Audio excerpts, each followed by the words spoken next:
Arsenal against Manchester United. Third against first. United a point clear of Blackburn, 4 of Arsenal. Could win here today, they'd be 7 clear of what most people regard as their closest challengers this season. First meeting 103 years ago, 3 apiece between Woolwich Arsenal and Newton Heath as it was then. 136 of those 156 have been played in the top league. Arsenal's 1 Premiership win in 10, 1 in 12 meetings if you go back into the last season of the old First Division. Here, November 1995, Dennis Bergkamp scored that goal. Of course, Bergkamp missing today. He's suspended. Steve Bruce was just reminiscing about that one at Woolwich Arsenal that he played in. They're playing at the Bridge today as well. Chelsea against West Ham, goalless at the moment. That was John Hartson. Seems to leave his scoring boots at home. Yeah. Dennis Wise close for Chelsea. That's going on right now at Stamford Bridge, and of course we'll stay right up to date with that. We've got Steve Bruce and Paul Merson with us here today, who we'll hear from very shortly. Right now let's check out Arsenal's season. Steve Bold is in the chair.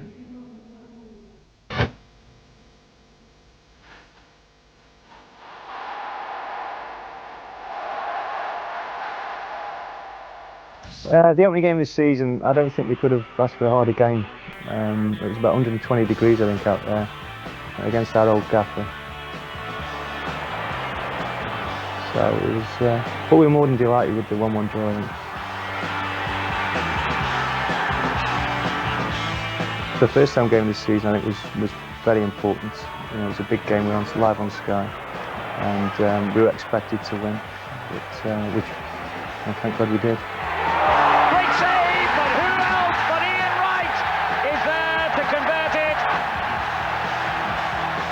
Oh, he's given it away to Wright. Surely he'll punish him. At Leicester, I think probably more remembered for what went off the park than what actually happened on the game. It was all or nothing, and Wright just had his little bits to say again, and you know, it was nothing. I don't think anybody was getting too involved. And again, Dennis Bergkamp just out this world. I don't suppose there'll be a better hat-trick all season, perhaps ever, who knows, but he's just on a different planet, and he's gone on a different level to what we saw even last year. The game against Bolton, I think because we were expected to win, there's a lot of pressure again, but Wrighty, got his record and things were fine, and we really played well for us 45.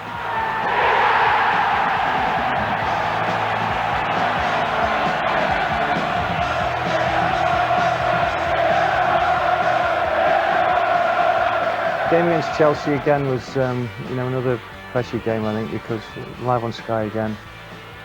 They were playing particularly well at the time. We were, delighted to get a result there. I think it was seesaw all the way, and they went ahead. We equalised. I think Danny's come up trumps again. But little Nigel Winterburn got his one for every 5 years, and what an important goal it was. West Ham at home was, I think, without a doubt, our best performance, especially the first 45 minutes. I think that was when we probably reached as well as we could play.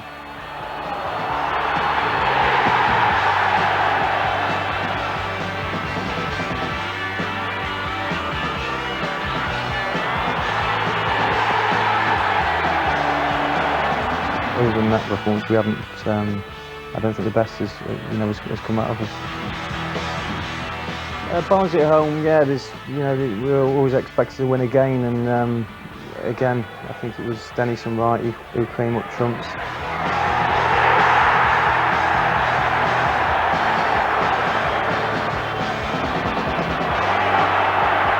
And Ian Wright scores his 300th goal in club football. I think the story of the day at Selhurst, Dennis was flying previous to the game, and I think they probably got away with 1 or 2 tactics that perhaps me or Tony have been proud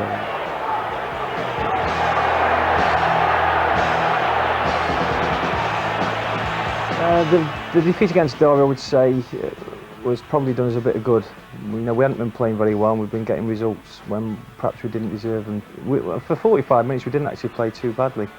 So I think second half, one shot one Chappé, you know, he had a storm.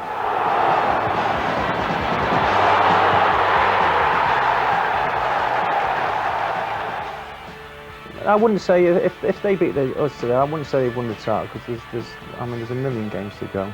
I think they were 5th this time last year, and they still went on and won the title. But it's a big game. I mean, we'd rather be in their position than ours if they won. But you know, we need a big result today, you know, not just for the title, just to get us going again. Form's dipped in recent weeks, as he was saying, just 1 win in 5 over the last 6 weeks, 6 points out of a possible 15 available. Their last win 5-0 against Barnsley, and they haven't scored since Wright got the 5th on that day. Unbeaten at home. Only United, Derby and Coventry unbeaten at home this season. They have the best home record in the division. Conceded just once. Bolton's Alan Thompson, the scorer of that goal. Bergkamp's got 11 and leads the way at the top of the goal-scoring charts. Suspended today, of course. Wright's got 9, Overmars 4, and he's back. If you've just joined us, Overmars plays this afternoon for Arsenal. Next to Manchester United, that's the best average attendance in the country. 29 booked, 1 off. We saw it here, Emmanuel Petit. Last 3 league games, that's their problem. Goalless against Palace and Aston Villa, goalless against Derby County as well. And when we were talking on the Monday Night Football last week, Paul, we were saying Arsene Wenger was talking about a crisis of confidence at Arsenal. They were beginning to wonder where the next goal's coming from. Is that the biggest problem right now? That's the problem, not scoring. But before the Derby game, you know, they still hadn't let in any, you know, kept 2 clean sheets again. So, you know, the name of the game is if you're not scoring, don't lose. And obviously last week they go and get beat 3-0, which you know, Wright had a penalty. If he scores that righty, and then they'll probably go on and win the game. But you know, he's changed his defence today, and I think that's a bad move myself. Do you really? I honestly think, you know, leaving Baldy out and bringing the other lad in, Grimandi, you know, I think that's a bad move. I'd have kept with the famous 4. Why? Because they've played week in, week out for God knows how many years together. And as I said, bar Derby last week, they let him free. 1 was in the last minute when they were pushing forward. The games before, when they hadn't scored, they still kept clean sheets, and you know, that's... Grimandi for Bold suggests that other things are happening there, doesn't it? That it's not a straight 1-for-1. They're not anything like each other in style, are they? No, definitely not. I don't know why he's done it or what. You know, I don't know if it's, you know, because they lost 3-0 and he's took Baldy, but or it's because man-to-man marking, Cole perhaps? Cole, or he'll follow Sheringham into the hole or whatever. But I think it's not a very wise move. I'd have kept with the famous 4. And Steve Bruce is nodding away over there. Well, as we've seen, there has been some bad blood in this fixture down the years, but Arsene Wenger is concerned, is he, that the feud between Wright and Schmeichel might continue today? No. I think what is possible is I think both players are conscious that they can better have to not to come back with the old incidents. But anyway, Ian Wright is a striker and Schmeichel is a goalkeeper, so it can happen again that they collide in the game. But I think there will not be any intention to do that. Will you talk to Ian Wright and the rest of the team about discipline in this particular game? Yes, because it will be important. We always talk about discipline, but we have an experienced team. That means with many older players, and when you have older players in the team or more experienced players, they sometimes feel more the right to say something to the referee, even if it's not dissent. But that's why maybe we have to concentrate more on the game and to speak a little bit less. Were you disturbed by Alex Ferguson's criticisms of yourself last year, and is there any bitterness left over from last year between you and Alex Ferguson? For me, not. I said that I was surprised by the attack, because I didn't especially attack Man United. I just wanted to say that for me it's normal to stop the league at the same day for everybody. So they failed attack, but was not for me a particular attack against Man United. It was more a fight for the regularity of the competition. But I can't forget things, because what is important is always the future. You have so many, you could have so many possibilities to think of what happened before, and in our job you cannot. You just have to think straight forward and to forget sometimes the bad sides of our job. But is that your character, to hold your corner and state your beliefs? Yes, I believe in my team, and I believe that we are a very strong team, and that you can, and that's a good occasion to show it. We have a big opponent, we have a strong team out there, and that's always a good occasion to show that we are strong. Would you accept at the moment that Alex Ferguson is the best manager in the country? Yes, of course, because he has achieved the most, and you have to accept. But it's so always difficult. I don't want to contest it always that he's an excellent manager, but it's always very difficult to say he's the best. Maybe there's a super manager in the Division 1 that nobody knows, and who does the maximum with his team. But of course, Ferguson is an excellent manager and has done a lot for Man United, especially in the last 5 or 6 years. And are they the best team at the moment, the benchmark for everybody else? You see, in the last months they certainly are the best team in England, but that can change quickly, and we have to give everything to change that, because to show that we can compete with them. It's a good occasion to. You cannot. We want to compete for the top positions in the league. And when you play at home against a top team of your league, you have, of course, to give everything and to show that you can beat them. Big occasion, big game. Arsenal against Manchester United live here on Sky Sports 1 this afternoon, with Paul against Manchester United live on a Super Sunday. Match commentators Andy Gray and Martin Tyler. Thank you, Richard. Andy, it was an interesting expression from Paul Merson there, a must-win situation the last game when we were here. Not quite that today. No, I don't think so. I think it's a must-not-lose situation for Arsenal. I think 4 points isn't insurmountable if they were to draw today, and that's why I think this might be more cagey than any other Arsenal-Manchester United game. I think Arsene Wenger doesn't want Manchester United 7 clear this early. He'll take 4, he'd rather have 1 at the end of the game today, but if it's 4, then that must be the thing that he sends his team out. Whatever happens today, lads, we don't lose a football match. Well, the team that he's going to send out will confirm the details for you now. Consistency in selection is very much the preferred way with Arsene Wenger, but he has sprung a surprise today by dropping Steve Bold and bringing in Gilles Grimandi. The recovery of Marc Overmars also kept under wraps, his return balancing out the loss of Emmanuel Petit through suspension. No one can fully compensate for the continuing absence of Dennis Bergkamp, but 18-year-old Nicolas Anelka has another chance to fulfill his own potential today.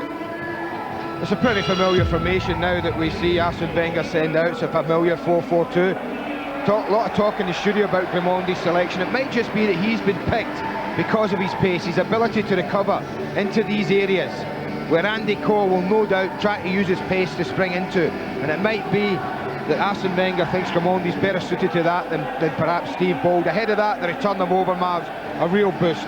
Pace, direction, a threat down there. It'll just be interesting to see how Wright and Anelka team together. Will Anelka drop off, or will he play up front alongside Wrightmore?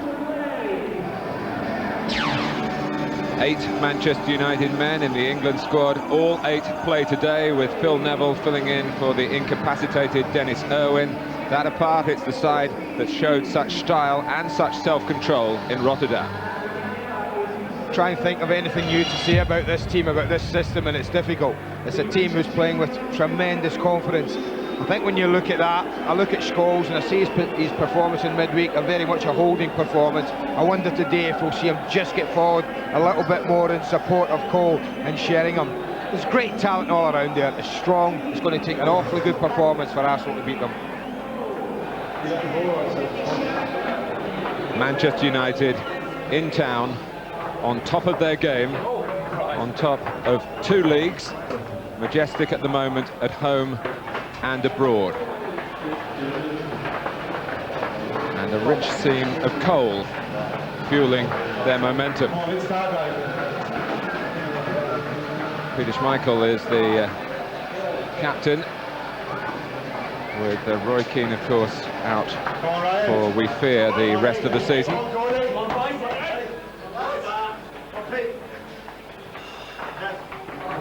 Arsenal have gone somewhat astray in recent weeks, but here is a challenge. If they can rise to it, it would certainly put them back on the rails.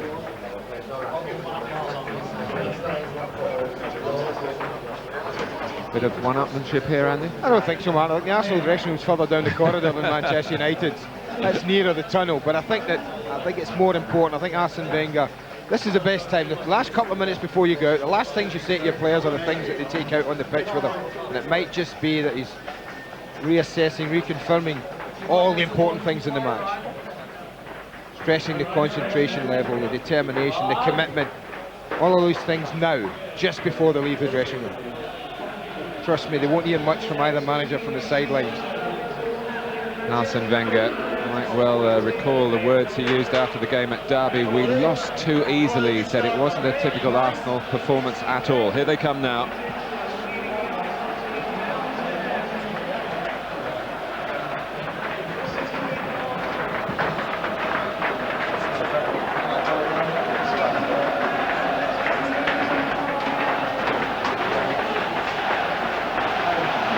Well, the high and the mighty meet at Highbury this afternoon. Every chance of an eventful 90 minutes. It is Arsenal against Manchester United, and it's coming up for you live after the break.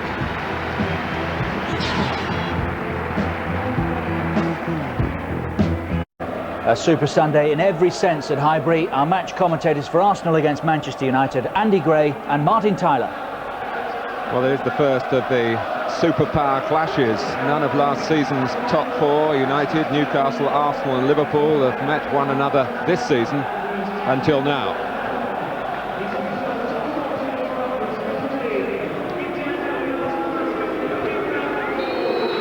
Now, there was some talk in a national newspaper yesterday of Ian Wright looking to shake Peter Schmeichel's hand in the preliminaries here, but that hasn't happened as yet.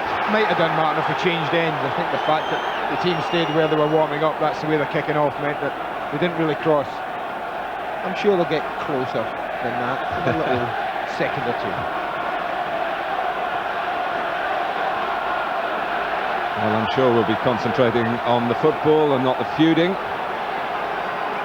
Since Arsenal last won the championship in 1991, they can point to only one league win over Manchester United, and that in 12 attempts. They kick off, and here's the surprise selection, Grimandi. It's a surprise. I know Steve Bold, Martin, I know he'll be absolutely gutted, no doubt about that. Baldy with the kind of games he relishes, and it would have been a surprise to him, but it's a brave decision from Arsene Wenger. That man, vast experience. Steve Bold is a substitute today, and then he starts a three-match suspension in terms of Premiership games. Here's the red-hot Andy Cole,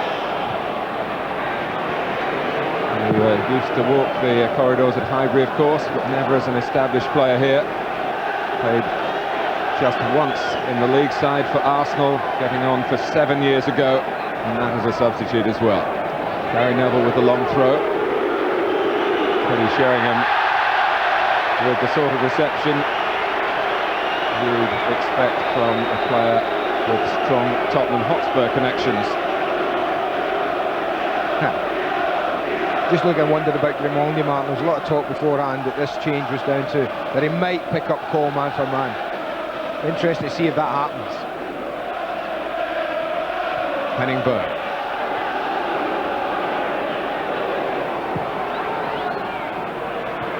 Knocked down by Cole. Nicky Butt. With Paul Scholes in the centre of midfield. And Scholes going in there with Parler. Butt touching it back to Berg. If you're looking for a weak link perhaps in United's splendid recent record, they've not won away in the Premiership since August at Everton. Since then draws at Bolton and Derby when they were 2 down, and that solitary league defeat at Leeds.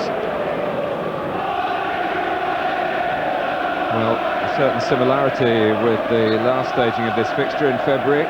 The referee, Martin Bodnam, was in charge that night when there had also been plenty of rain about, as there certainly has been in the London area over the last 24 hours.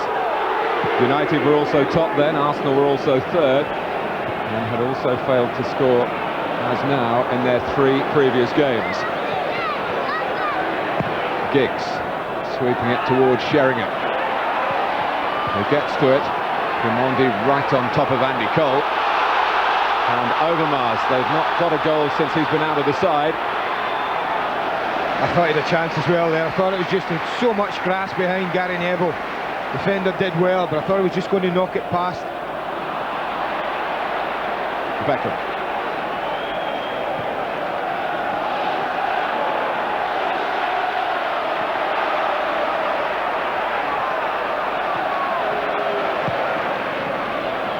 Sheringham found some room there in that space that he... Wrong ball he picked him out, sorry. That Phil Neville's absolutely furious. Nicky Butt played it straight, but Neville had acres of space in this near side. Grimandi. Vieira. David Platt, who was one of Arsenal's few successes at Derby last week. Adams. And a certain amount of early sparring here. And there's healthy respect out there. Parlour trying to pick up the pace for Arsenal. And Knocker making some space for Parlour to go on. Well, the Arsenal fans are howling, but the players, with the exception of Parlour, concentrating on getting on with the game, and they need to, because Sheringham taking it on here. Couldn't fool Grimandi, who wants to join in further forward. I hope this is a sign of things to come, the way the game's opened. Nothing tentative or cautious about either side. Well, Ray Parlour went a long way. Yeah, he was allowed to travel a long way, Mark. I think that ends up a good tackle in the end from Phil Neville. He had to get it right. Coming in from behind, he had to get some of the ball, and he did. And immediately broke Manchester United in that familiar style of theirs, so quick from back to front. Terry Sheringham would probably feel he should have flipped the ball through to Andy Cole. Scholes. Philip Neville, who at times has found it easier to get into the England side than the Manchester United side. But he's got the opportunity of a long run with the unfortunate problem for Dennis Irwin, caused by the Feyenoord player Bosveld. Here's Pallister. There's little chance of Manchester United succumbing to a superiority complex. Alex Ferguson so adept at keeping his players' feet on the ground and properly focused. But they have been in tremendous battle.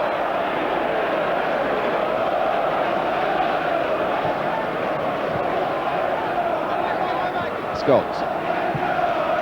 Forward from Beckham. Now Butt. Cole. Scholes rather got underneath it, as Lee Dixon hopes to do in a different sense.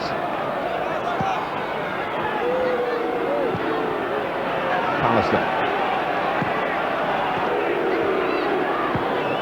And Sheringham's very quickly got into his stride with plenty of the ball. Cole for Nicky Butt, great movement.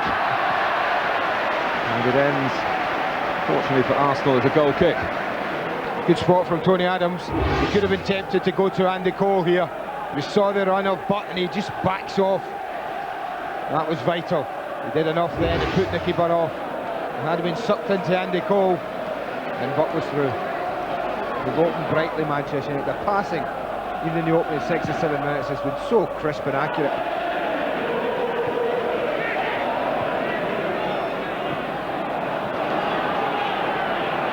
Back comes Dixon. Sheringham gets behind Grimandi. Martin Bodnam decides that no foul was committed. Overmars, good pressure by Manchester United. Beckham and Scholes going in purposefully, and Gary Neville going to ground. But Overmars thought maybe one, if not 2 United boots were raised a little bit high on him. There'll be nothing given easily here, Martin. Every loose ball is going to be contested for, and contested fiercely for. Well, this is a match that would have filled Wembley, let alone Highbury, which is crammed to the 38,000 capacity. Parlour. Not too much involvement for Wright as yet. Manchester United have quickly got into the groove. Interesting to see who they get up and support Wright and Anelka, man. It looks early on as if it's going to be Parlour and Overmars that the emphasis is going to be on, which means that Vieira and Platt might well just sit in the early part of the game for the majority of it. Great Super turn by Scholes to get away from Platt. Wright's header down for Overmars, who's got such acceleration. Shooting into the crowd, but it spins away for Nicolas Anelka. Oh, what a goal! What a goal! From the 18-year-old, his first for the club, the deputy for Dennis Bergkamp. Well, Bergkamp couldn't have finished it any better, Martin. He's furious for 2 reasons, I think. A, that Anelka's been allowed to get a shot in. This first one they do well, they block that. That's what should be happening. But I think he's furious that they've backed off. They've allowed him to strike it. But even then, I don't think he should be beaten near post from this sort of distance. Goalkeeper of Schmeichel's quality. You'd normally expect him to have that side bolted up, covered. He hasn't. He leaves a little bit too much of a gap, and he's punished. Such pace, such accuracy. Well, Schmeichel, shocked by the power, who has been praised by Arsene Wenger as being ready for the Premiership. Brought in at Derby with a tough act to follow and looking not relaxed and tense in a team performance that wasn't up to par. But here he is in a mega match, making a major impact. A goal for Arsenal after 8 minutes. And as you say, Andy, Bergkamp could not have bettered it. Well, I think great games, potential great games, Martin, sometimes don't live up to expectations. But I don't think I've ever seen a game billed as being a real great game, not live up to expectations when you get an early goal in opening 10 minutes, no matter what happens from now. This is a game, now it's set. Now you've got Arsenal, the home side, who have been struggling for goals. They've pinched the lead early on. You've got the team who are so full of goals now. They'll push forward as only they know how to do.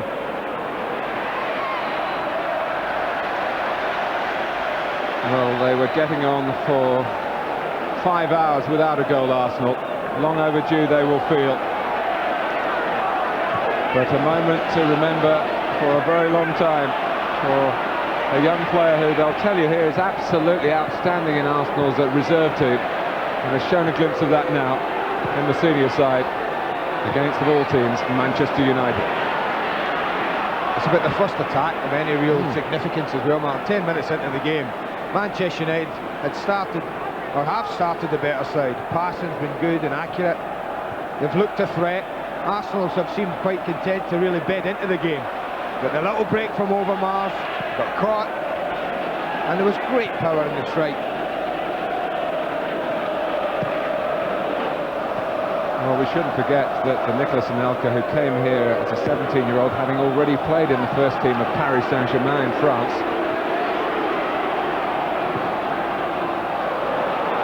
Well, Manchester United know a thing or two about good young players like Philip Neville. Nigel Winterburn just had enough spring in the lead. Beckham, Scholes. And here's Anelka again, put away by Wright. And Schmeichel not challenged by a shot of such power, but Manchester United almost suicidal there. Great pace, Mark. We saw the power of his shooting. What we've just seen there is an example of this lad's pace. It's set for a smash and grab for Arsenal, the way the game is now. They get so cut up. It looks with Wright and Anelka, they've got the pace to trouble Berg and Pallister. Well, last season Arsenal felt that they weren't controlled enough, they weren't calculating enough in their 2 matches against Manchester United. Their hearts ruled their heads, and United picked them off. Well, they're doing the picking off at the moment. Beckham. Well, the flag had gone up. It was a pretty good reach by Gilles Grimandi. The flag went up pretty late as well, I have to say. Teddy Sheringham didn't look like he thought it was offside, but there was no doubt about this young man's strike. Just cuts in, looking to get it onto his right foot, shifts it once. Gary Neville didn't really get close enough to him. I still don't think the Great Dane will be too happy he's beaten on his near post. What a start for the Arsenal manager.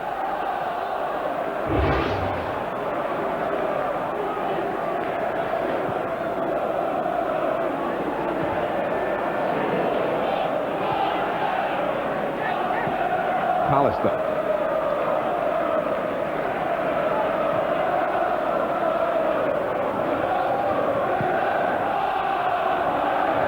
Diggs feeling Lee Dixon at his back and complaining to Martin Bodnam that he was pushed, and that's why the header went astray. Well, the one thing we don't have is a whistle-happy referee here today in Martin Bodnam. He does tend to let play go on as much as possible. Let players get on with it. I think it's important, a game of this importance, that happens. Adams. We've been through so many of these highly charged meetings between two clubs that somehow seem to sum up in football terms a north-south divide. Great composure by Butt. Glenn Hoddle must be enjoying this, knowing how many of his England squad, I think 11 altogether, are involved from the start. But it's a Frenchman who's broken through past the great Danish goalkeeper. Vieira. Winterburn having to work. Beckham sorted that. Dixon.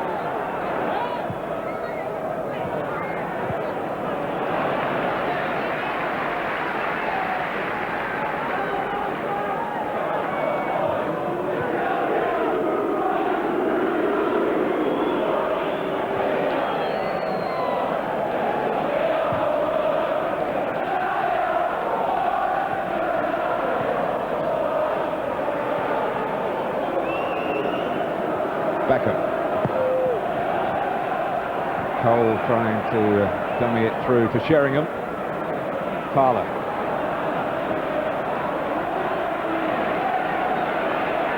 Cole's back heel. Well, the setup was very shrewd. The shot strong but straight at David Seaman.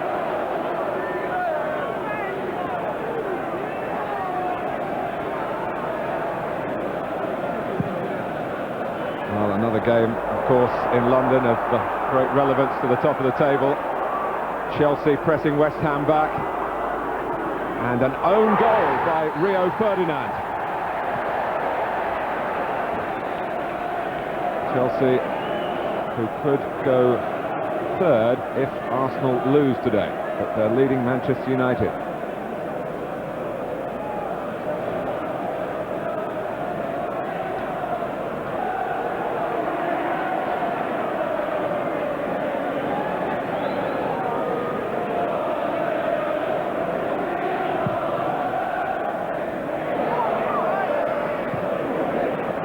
Giggs.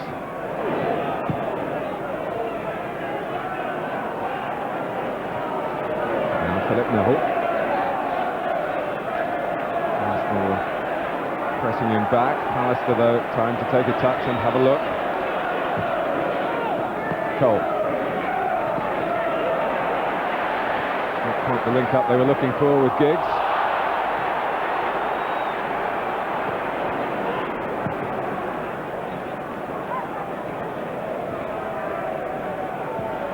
Pallister. Manchester United certainly won themselves some new friends with their self-control in the face of Feyenoord's ferocity on Wednesday. Different type of control needed today, Mark, as well. Now they've run one down. Scholes to Cole. I think Arsenal have set the stall out that if they have it in these kind of positions with Gary Pallister out, they're prepared to leave him with it there and get men behind the ball, drop off deep, and not leave too much space in behind them. Park.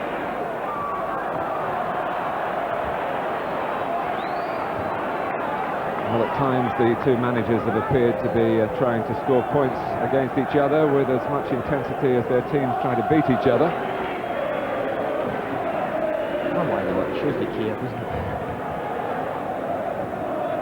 There's much comment called for from us all in the build up to a match like this.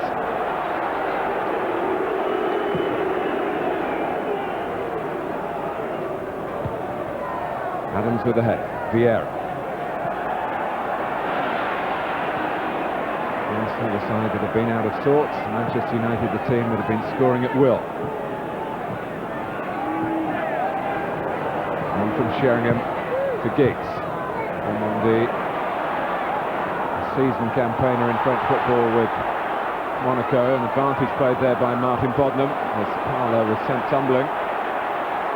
Overmars. Vieira, but straight to Scholes. Cole pulling away. Good run from Cole. Great run. And he totally unhinged Arsenal's attempt to try and track him. Well, Tony Adams has just had a little word with Raimondi, Martin. He was tempted in to where Teddy Sheringham was. Now that's not his job.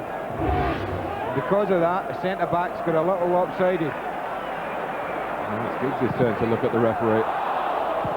Arsenal quickly claiming a handball by Cole.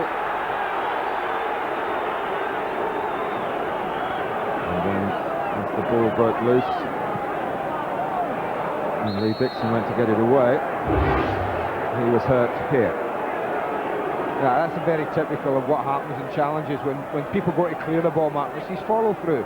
The legs there. It's not Lee Dixon or Andy Cole. Andy Cole's committed to the tackle, and Lee Dixon's follow through takes him into the studs of Andy Cole. It's a very typical forward against defender. Tackle that. Lee Dixon in need of attention.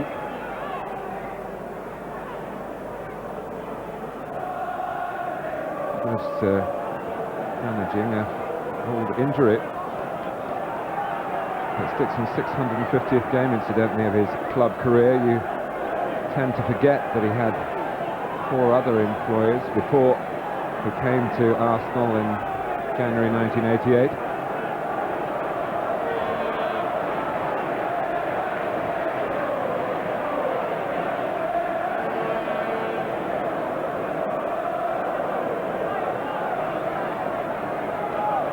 Manchester born and a boyhood follower of Manchester City.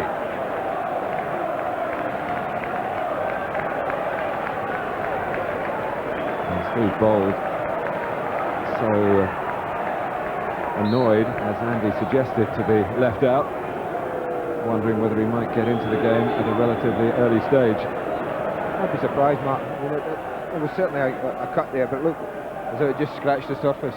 Quite a long window. And if it's no more than a bang, I think that Lee Dixon will be on pretty sharpish. Certainly this is the type of game you want to play in. That helps. Arsenal for the moment down to 10 men. But Martin Bodnam has blown the whistle this time against Tony Adams.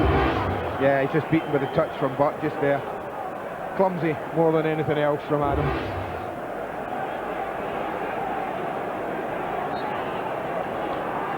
Still lefty and right upfield. Giggs whips it in. Seaman gets an upraised right arm. And Parlour bringing it away. Powering beyond Phil Neville. 3 up for Arsenal and 2 more arriving. Right, they've got men over on the other side. Schmeichel, David Platt following in. Chance still there for Anelka. Well, what a break, and all down to Ray Parlour's determination and commitment. The fact that he wasn't going to accept being second best. Take that. He wanted that ball. He was determined not to lose it. Right, he looks to shoot here. He had good options to his left. Shot did take a little deflection. Just leaning back on his left side. It was always rising, never troubling the goalkeeper from Anelka. But a super break nonetheless. Lee Dixon is back on.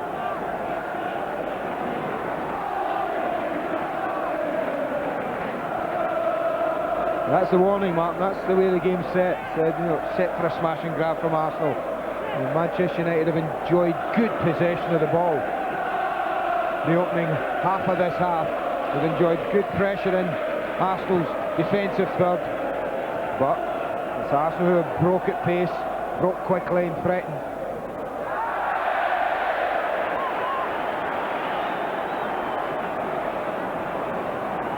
Right.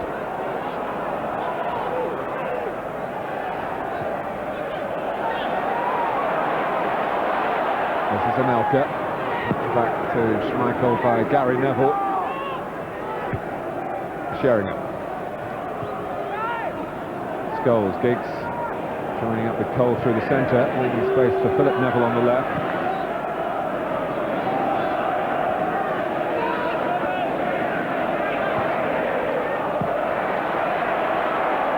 Dixon.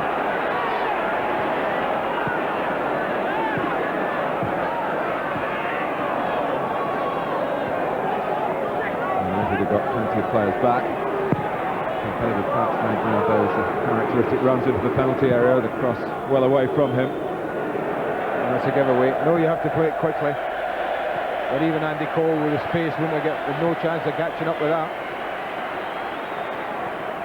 Although the captain seemed to think that he should have caught it.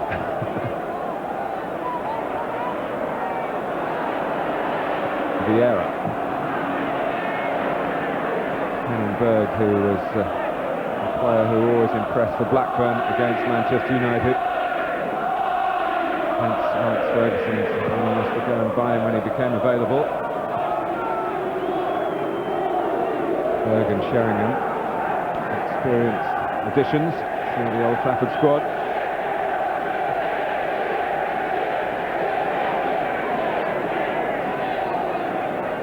Pallister. Now Scholes. Sheringham caught by Winterburn. The first touch wasn't quite as secure as it might have been. Anelka.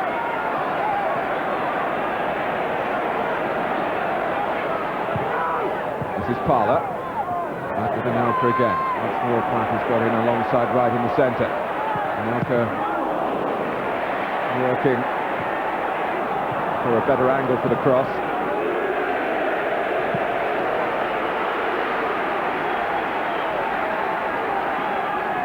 Although they are dropping back and defending deep, Arsenal, what they're doing very well, Mark, is when they break, they are getting plenty of red shirts forward in support of the two front men. Vieira. Very calmly done by Berg and by Adams.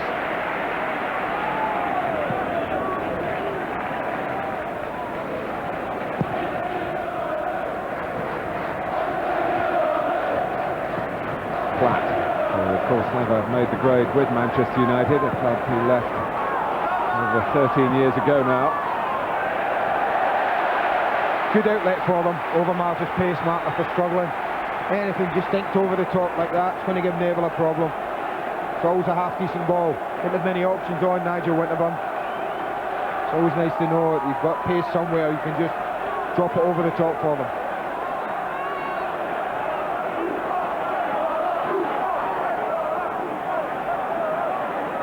Parlour waiting for Adams to arrive by the near post. It's in towards him. He had absolutely no right to shoot from there, never mind score. But I don't know whether Peter Schmeichel's a little unsighted. There's a lot of players in front of him, doesn't seem to get off the ground before he can react to it. It's past him and nestling in the back of the net. Great strike from Vieira to be going away from goal, to turn, to strike it with such pace and power. But again, well, maybe I think Schmeichel just should never be beaten. He doesn't seem to get off the ground at all. Peter Schmeichel for that. Well, what a time for two players to get their first goals of the season, and two splendidly struck efforts. Manchester United find themselves in the position that they were at Pride Park recently. They are 2-0 down. Then they found a way back to get something from the game. spearheaded by Sheringham. So Peter Schmeichel trying to contribute as a captain. Alex Ferguson shocked.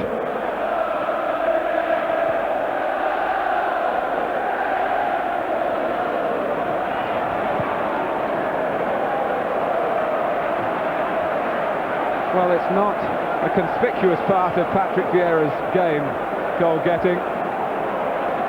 Remember, he hit a rasper late on here against Derby last season that got Arsenal out of a hole. And Arsene Wenger said after that game that there was a bit of jesting going on in the dressing room about it, that he should shoot more often. He'll be saying that again. Well, they'll need Gary Pallister's presence here, Manchester United, and a good bit more besides. Yeah, but you see the way Adams dealt with him. That's a classic example of what I mean about holding your ground. He had no intention of winning the ball, Tony Adams. His only intention here was, you ain't getting ahead of Gary Pallister. He just stood his ground, and that's great defending. And it gives us a little chance to come away, to turn, and then hit it. He does strike it. It goes past a few players, but you see what I mean, Martin, about him not really getting off the ground, the goalkeeper. Now, whether it was past the players before he could react, well, only Peter knows. It's a good example. If you hit the target, you've always got a chance of scoring in football. Always. Sheringham. And now the defending champions have got to play like champions. Gary Neville going on. Sheringham going near post. As did Seaman.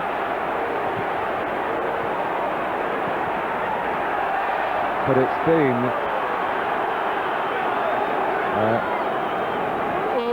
tactical performance of Arsenal that has caught Manchester United out here, as Arsenal themselves are nearly caught out by the length of the throw from Gary Neville.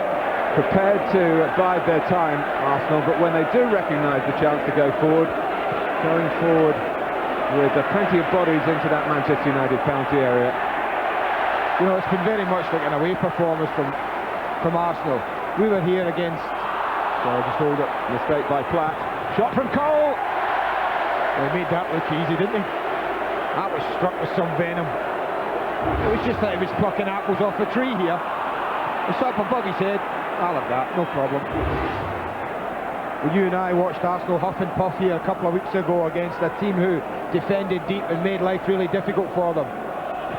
But today, Manchester United have enjoyed great possession of the game. But Arsenal, in all honesty, have been the team who've looked to threaten more. Well, how much they've deliberately drawn them on is a matter of conjecture, of course. But what they have done is hit them on the break where they have really hurt the league leaders. A chance for Arsenal to get within 1 point of Manchester United, remember. But more than that, the psychology of beating a side that have become a real bogey to them since the start of the Premiership. And even a little further beyond that as well. This is a test now, I think particularly for Arsenal, Martin. You mentioned that bogey, and it is there. And they'll remember that hurtful defeat they had last year here in Manchester United, and came and played superbly well. And it's a test for the champions. They've enjoyed many plaudits over the last 2 or 3 weeks, both at home and abroad. Now, that's a real test from 2-0 down against a team they would regard as one of their main rivals.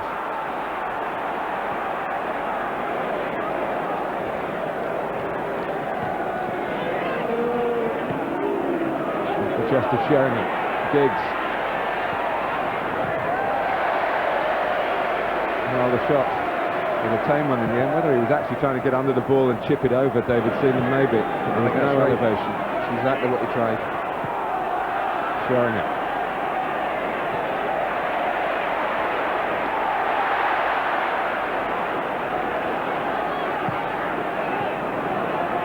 Neville. Scholes. Some room where there seemed to be very little. He's been blocking up most of the avenues, but not the one out to Beckham. Arsenal. Manchester United get one back. That's a super goal. Absolutely first class. Great build-up, great ball in, and it's the type of ball that Terry Sheringham, well, he just makes the most of this. He don't miss many of these. Pulls on the back of Gamondi. He was never going to miss that, in my opinion. Great header, power. Gives the goalkeeper no chance. Big, big goal for Manchester United. Well, this for Sheringham. A fifth goal in a run of 5 Premiership games to confirm that maybe after a slightly sluggish start he's really settled in with his new club. Scholes has got to be careful. He's one yellow card away from a 3-match ban.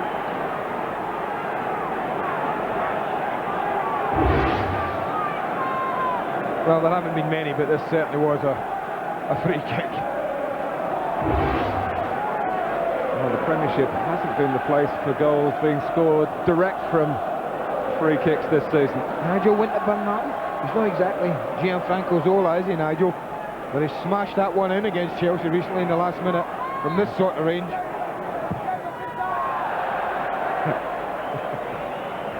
Maybe that was a one a season.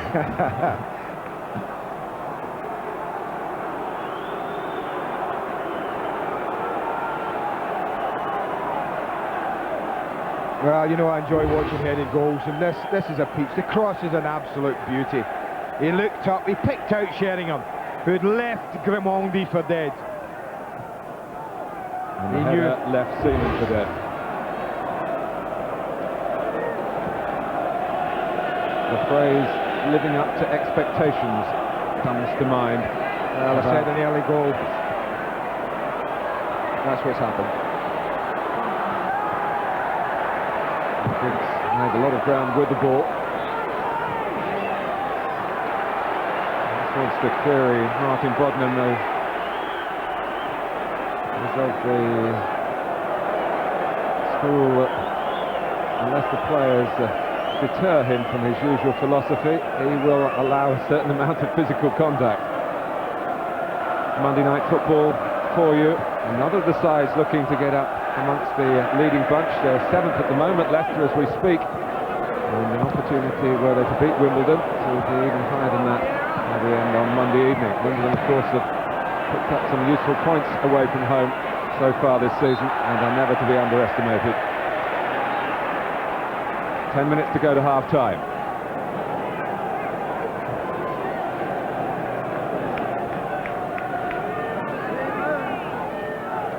More of an air of concern amongst the Arsenal supporters at the moment.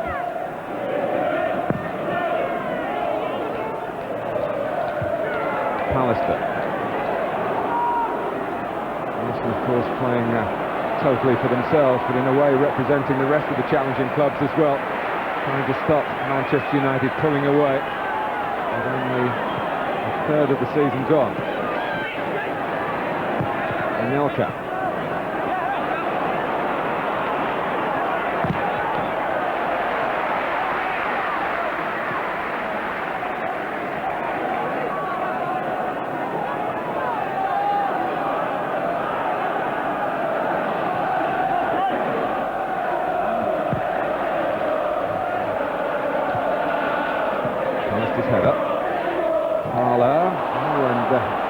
Anelka had taken a chance then, but it was a stretch by Harry Pallister that has left him in pain, and he has, it's that lower back I'm sure many of you know, had that back problem. He reached for it immediately, Martin, as he stretched for the ball and didn't make contact. He reached for the... immediately, just as he goes. You can see the left hand goes round the base of his spine.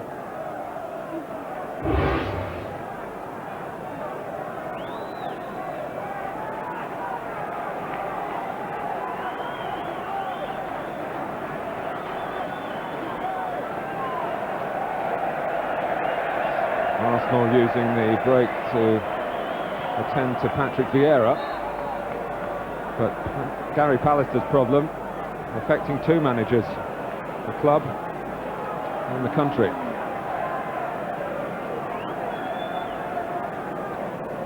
Well, that is bad news.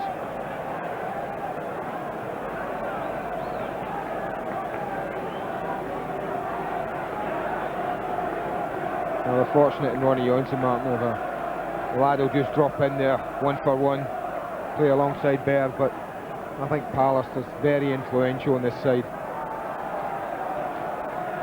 Well, player and physio recognising the signs straight away. David Fever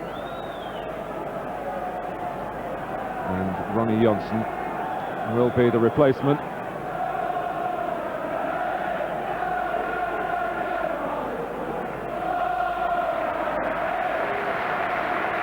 And sympathy all around Highbury for Pallister.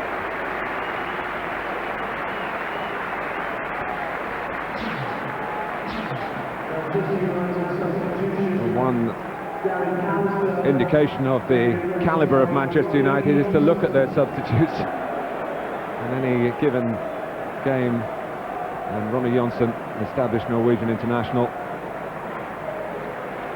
to fit in at the back alongside his fellow countryman Henning Berg.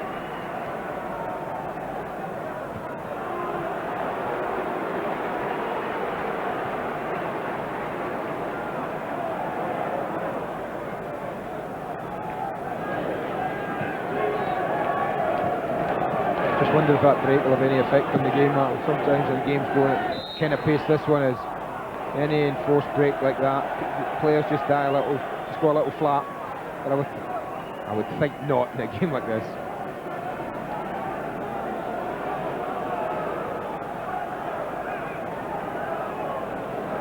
And there have been all sorts of incidents when Arsenal have met Manchester United in recent years. This has been a truly footballing occasion to this point.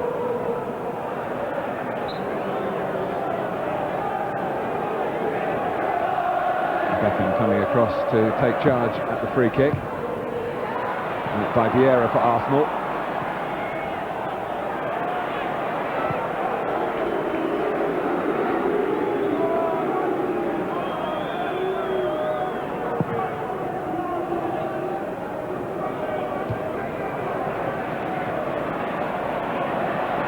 Sheringham! He's got another one, and Manchester United have produced the most positive of reactions to being 2-0 down. Thanks to Sheringham, it's 2-2.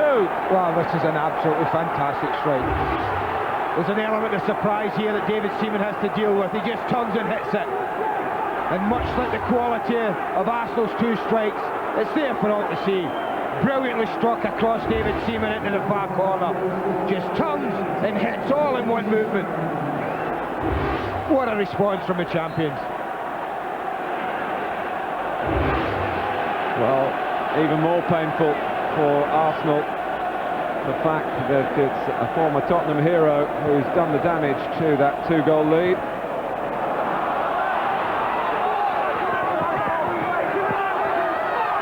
I think you said at the start of the season, Andy, that you felt Teddy Sheringham would score more goals than Eric Cantona.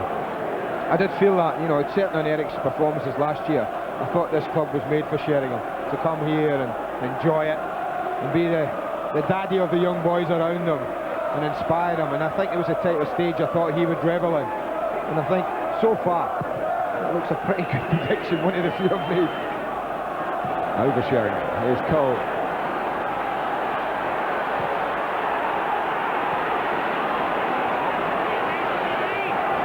Anelka. Vieira. And he wanted too long, and you don't get that sort of time when Manchester United are in the mood, which they've got back now. But Philip Neville, in fouling Parler, gets a yellow card. Well, I said he's reluctant to brandish a yellow card. Even then, Martin Bodnam might have let him away with that had it been the opening 5 minutes instead of the last 5.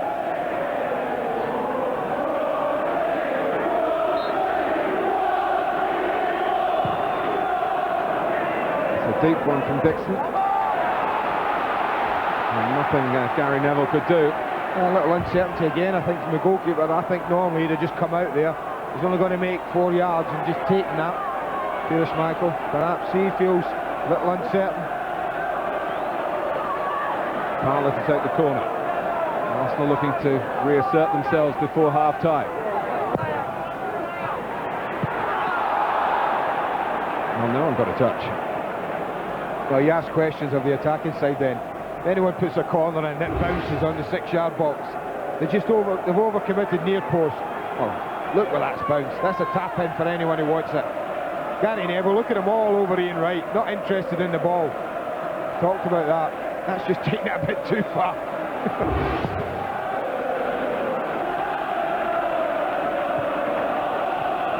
Now, one reason why there haven't usually been too many goals when these clubs have met, of course, has been the quality of Messrs Schmeichel and Seaman, two giants of the goalkeeping world in more ways than one. But here they are, both beaten twice, and all 4 goals so cleanly worked and cleanly struck. This is the type of game you don't want half-time in as well, Mark. You want them just to go and play the 90 minutes and not let them into the managers who might just put a little check on them some way.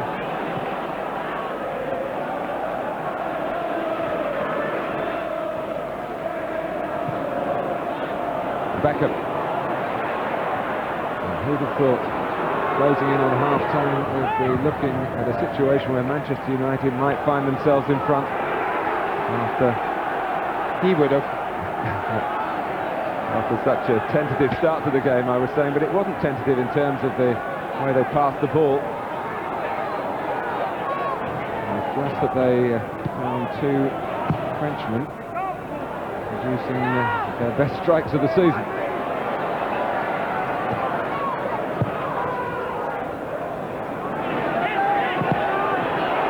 Bounces off Scholes, chased by Wright, who felt he was entitled to go in there. Don't think Henning Berg shared that viewpoint, but he's not making a meal of complaining about it. Yeah, he stretches for it, Ian Wright. I'm not so sure how much he gets at Henning Berg. It's a touch.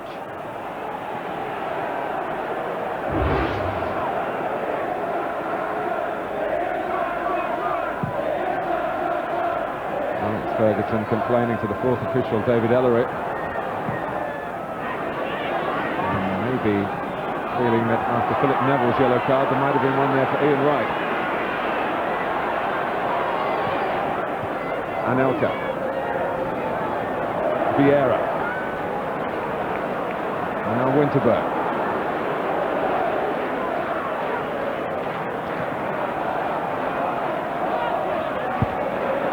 This is Overmars.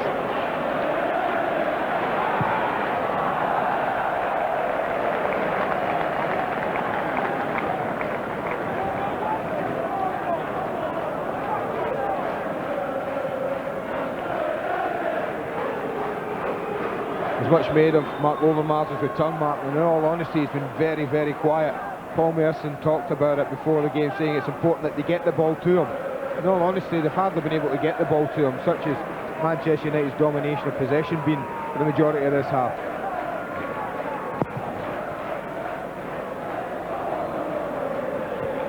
On from Sheringham and from Cole.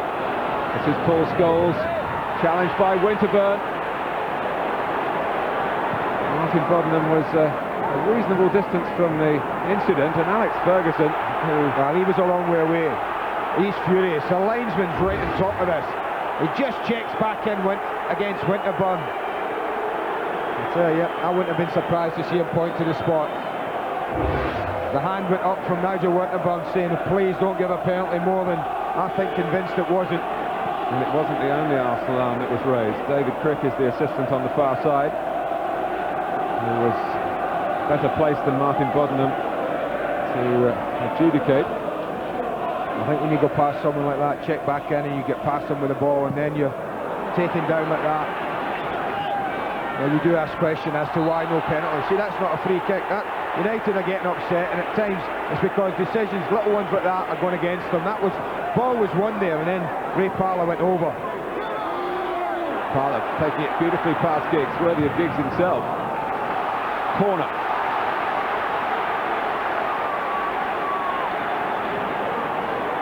Had it been a penalty, one would wonder who might take it for Manchester United, because Dennis Irwin was handed the job after a couple of failures by Sheringham. I think with 2 goals, it's a fair bet Eddie might well have felt confident enough to step up again. We've got to defend this right on half-time.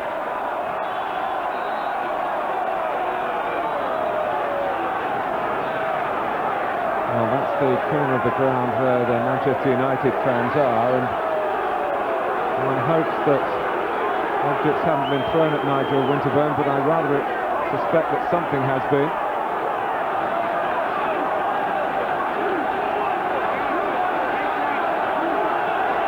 Winterburn eventually will take the corner. And Schmeichel flaps at it. Wright might have used the hand, and surely did. And it's been an uncertain display from Peter Schmeichel. Yeah, I've not seen a performance like this from him, Mark, as uncertain as this. He's normally in command, but you see he comes in and gets absolutely nowhere near it. That's the handball. The goalkeeper comes into an air, normally expect reality doesn't come.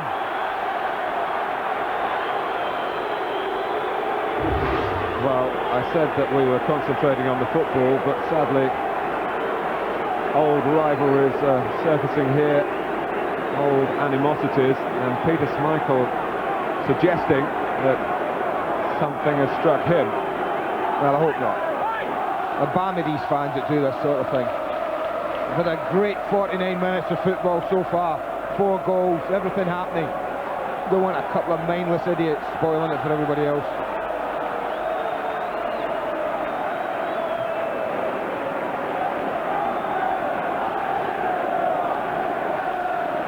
You can see from Alex Ferguson there, Martin, he was still inquiring about that possible penalty that there might have been, decision that went against him.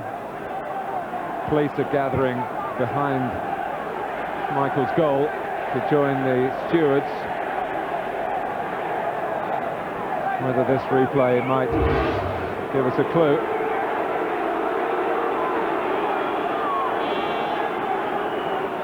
And we certainly felt something.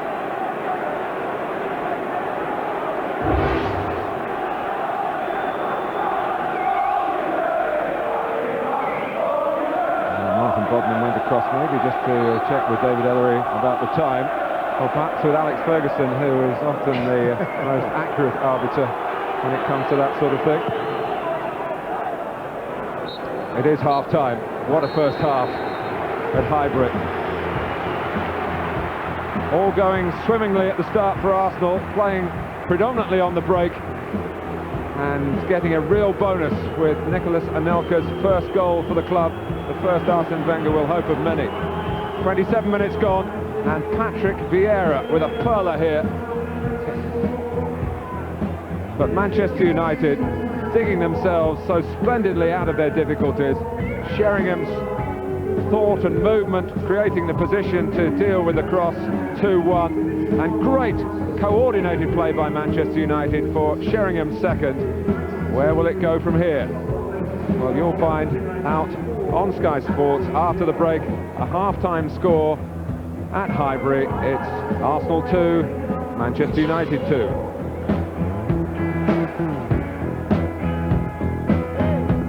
A super Sunday so far. Arsenal, Manchester United 2-2 at half-time. The Gunners 2 up, remember, through Anelka and Vieira, 2 from Teddy Sheringham, and it's 2-2 at half-time. United yet to force a corner. One booking, Philip Neville. Possession, action areas, mainly Manchester United. Well, all Manchester United. The other game in the Premiership being played today was Paul Merson and Steve Bruce, our guests. What a half, Paul. You said you fancied the Gunners. Have they performed in a way you expected? I mean, almost stolen 2 goals when you look at the match facts, but 2 wonderful goals, aren't they? Yeah, you say 1 great goal, and then I think Schmeichel was at fault for the second. The first one, I think, you know, he's hit it very well, and it's gone through Gary Neville's legs, which, you know, you can't blame Schmeichel for that. But he's hit it very well, Anelka, very well. You know, through his legs, you can't stop that. But the second one you think he should have done better with? Yeah, definitely. It was straight. Yeah, he's seen it late, but it has gone straight at him. You know, and he seems to have bent his back. You know, he seems to be lower than Lower, so yeah, you know, I think he'd expect to save that himself, you know, being a great goalie what he is, but you know, it has come straight at him, there's no dip on it. There's a few in his way though, isn't there? That would be the only thing you'd say in his defence. Yeah, he has seen it late, but he's straight at him. And what about Manchester United's response, Steve? You've been part of a few Well, comebacks. This one's been a bit special, hasn't it? Yeah, I mean, they've, to be honest, they've deserved to go on at least level. I mean, with the possession they've had. They haven't had many clear-cut strikes a goal, but they've kept the ball well and they've been patient. And it's a great response to them. And you expect that from United. I mean, that's why they're champions year in and Grimaldi year lost out. him there, didn't he, Sheringham? Yeah, Grimaldi lost him all ends up, and he's given him a free header from 6 yards, and he's not going to miss from there. And this, arguably the best of the lot. Would you Yeah, agree? great technique. It's a great little touch by Giggsy. And this is all about Teddy's technique now. He's back to goal. I think Davis obviously not expecting him to hit it, but great strike, great technique. That for Fabulous 2-2. finish. Any disagreement with Alex Ferguson that they also should have had a penalty, Manchester United? Paul? I think you'd get it at Old Trafford, away from home. To be fair, I don't think the refs give Man United anything at the moment. Steve? Well, I think it's a penalty, but I'm going to say that. I'm a bit biased, isn't I? But I think most people watching here think it's a I penalty. think Scholes's lined it up, he's got them all ends up, and for me it's a penalty because he's shooting at goal, you know, when he takes it inside him. So Manchester United now have the momentum and the impetus. It's Arsenal being asked questions of. 2-2 at Highbury at half-time. It's been a wonderful 45 so far. We've got 45 more like that. Maybe even better yet. More next on a Super Sunday.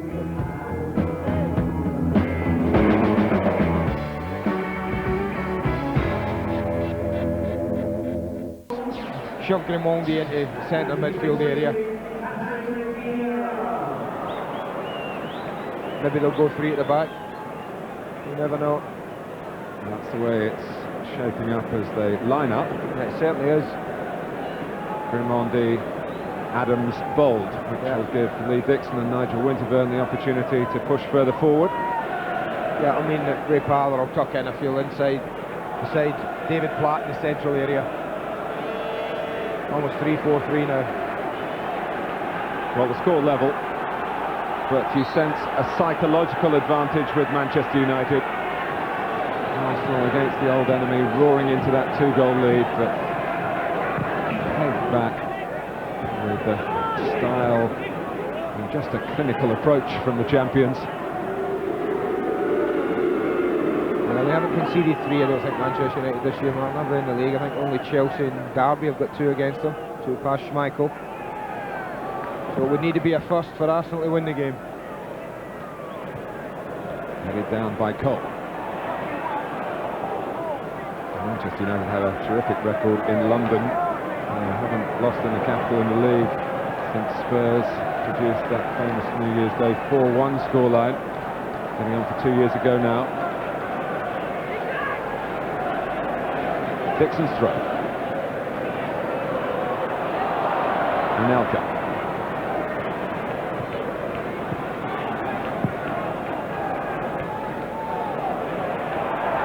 Cole and Grimaldi, arms raised, but not in any really sinister way.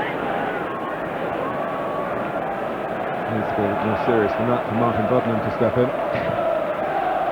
The only problem I can see with the way Arsenal set the stall out is with Mark Overmars now, Martin. He didn't get involved much. I think with Winterburn playing this left side, from Arsenal's point of view, it's important he doesn't cramp him up by playing left as well. I think he's got to go and get involved more, give him more license to roam a little bit more freedom. Right. Here's Platt, who didn't get on the ball very much in the first half because Manchester United were controlling the midfield on such a regular basis. Maybe with Overmars tucking in, a third man in there might help sort out that particular problem for Arsene Wenger's team.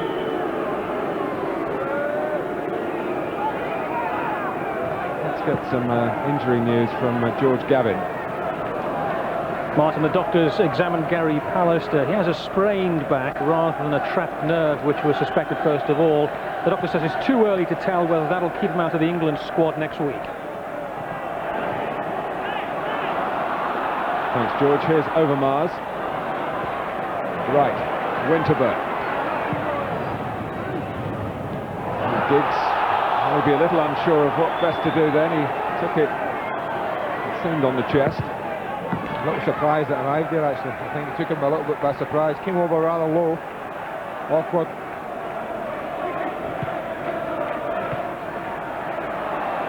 Dixon. Arsenal quickly got it back, a little too quickly for those trying to support Ian Wright. Michael able to prevent the corner.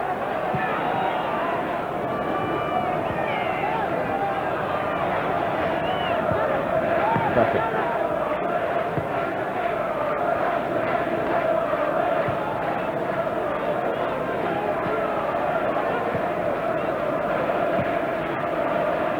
Now Scholes. Going in to try and get it well forward, but fouling as he did so.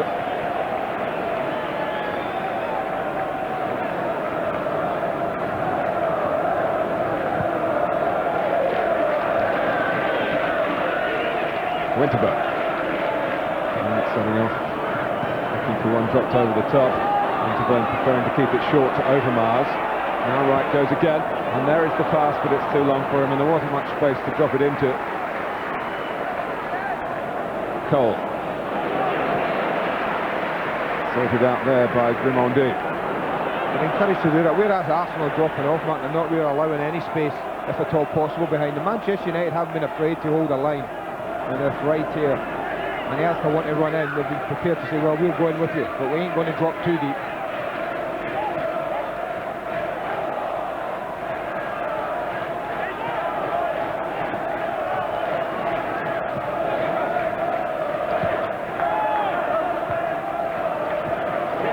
Sheringham.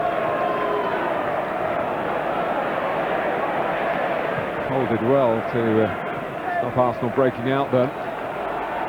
Well, this is really a taste of what's to come, with so many of the big fixtures scheduled over the coming weeks. Liverpool due to come here shortly. Manchester United themselves go to Anfield, and you'll see live on Sky Sports. Dixon. Here's Anelka. And he's grabbed it out pretty quickly. David Seaman comes out and does the sensible thing.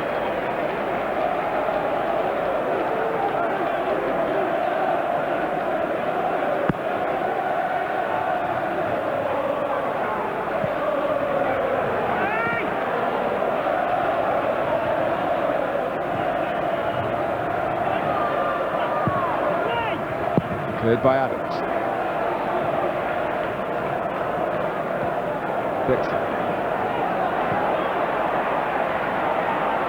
Well, here's Butt having a look to see whether the shot was worth the attempt. He obviously thought it was. Bright start again, United, Mark. No difference in the start of the second half. They've actually looked sharper all over the pitch today. They've been first to react to any little balls that have dropped, first to pick up the pieces the majority of times. Looks very, very bright. They've started that way again, second half. Sheringham. It's a surprise when he gives the ball away, but he did then. Scholes trying to retrieve the situation, fouling Overmars. Bold, half thinking about a quick free kick. Winterburn spotting his old pal Lee Dixon on the far side. Not only spotting him, but finding him. I think Ryan Giggs a little bit bemused by that decision. I think Dixon earned that. A little nudge in the back.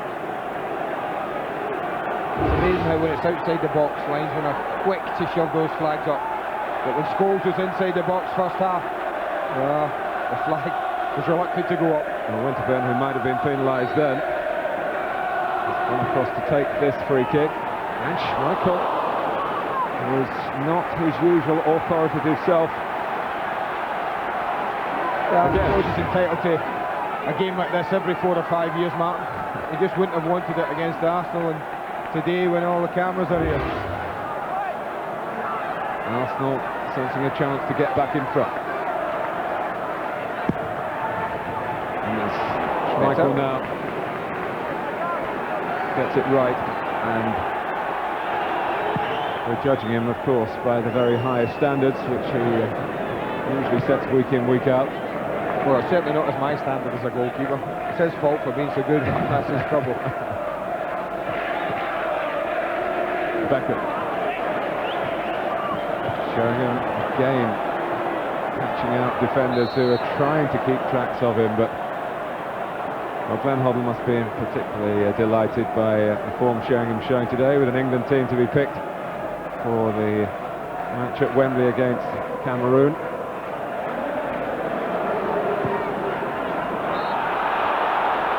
That was tight. I think it was just ahead of Ronnie Johnson, Nicholas Anelka. That little again, though, that's an example of how Manchester United are quite happy. Hold a line up the pitch. Sheringham there again.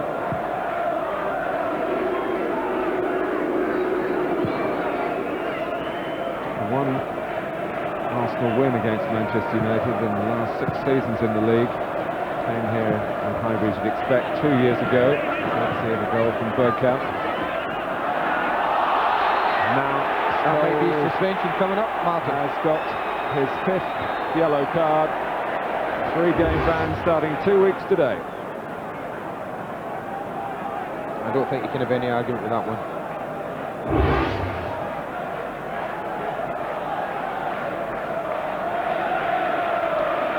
It becomes of being a tough tackling midfield player. Also picked up a couple of bookings in his international career as well. Alex Ferguson aware of the consequences. Dixon. That's Berg's header. Oliver Mars rather taking it away from Winterburn, who was committed to go forward. Beckham's given it straight to Platt. Overmars, nicely found. Forced across the pitch by Manchester United, then almost back at the end. Parlour. Fumbled by Schmeichel, and no one could get in quickly enough to punish him for it. Yeah, just sat up a little bit as he hits this Ray Parlour. To be fair to the goalkeeper, just bounces just in front of him. But he got everything behind it, and he didn't allow it to spill too far away. Well, you half expected to see Ian Wright come flying in then.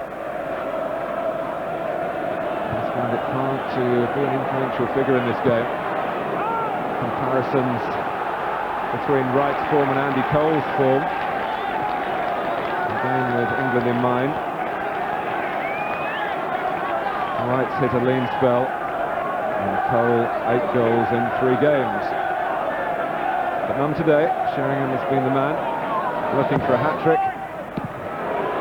And it was Ronnie Johnson almost taking a leaf from Sheringham's book. I was going to say, he's not supposed to be there. That's Teddy Sheringham's area from corners. He gets there. Sheringham was looking to get in. He just misses his kick. I think that's probably Teddy just having a word with Johnson, saying, hang on a minute. Just leave the space and leave it to me. Filner. Diggs. Hands off Grimondi.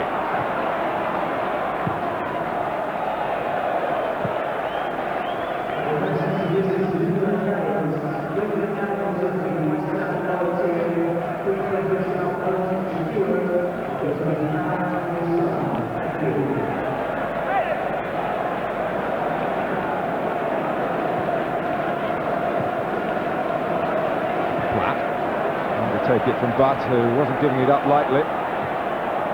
Scholes.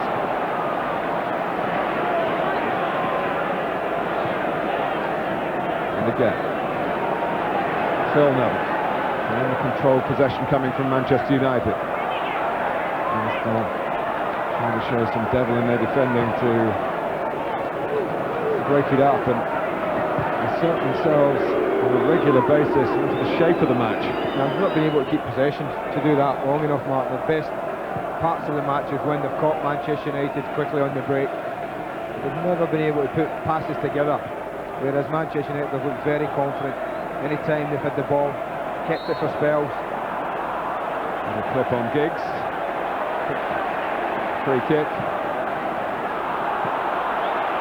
And then Manchester United presented with possession again. Giggs with a cross, Cole is offside. Referee doesn't need to stop the game. with Ian Wright outnumbered again. Harry Dixon, who was hurt in the first half, coming up in a spot of trouble again, but he's able to get his concentration back. Such a resourceful player, enjoying a benefit year which is just about to start, as is Steve Bold. Sometimes you just can't win the ball if you're a defender. The ball into Cole was a great ball because it was at his chest.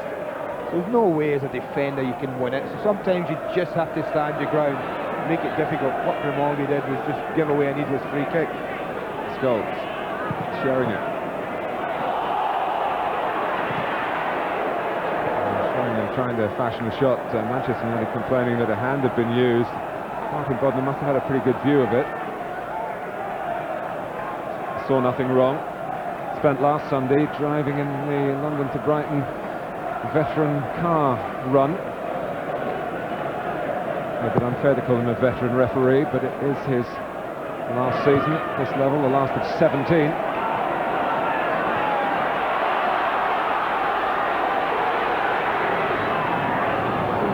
Overmars. 4 in the centre for Arsenal. Overmars trying to force his way between Gary Neville and Scholes, and he couldn't do it. Platt.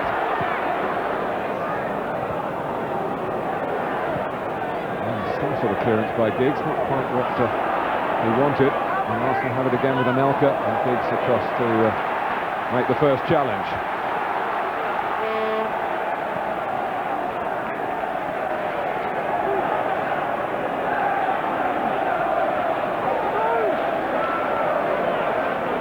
Parlour. He did very well to reach it.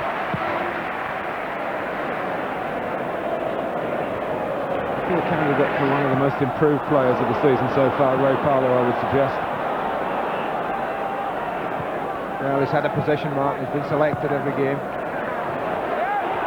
And the back pass deters Michael from Gary Neville.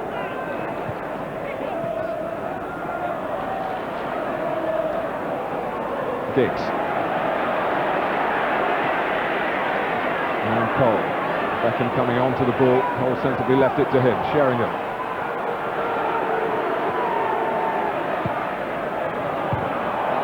Flag is up.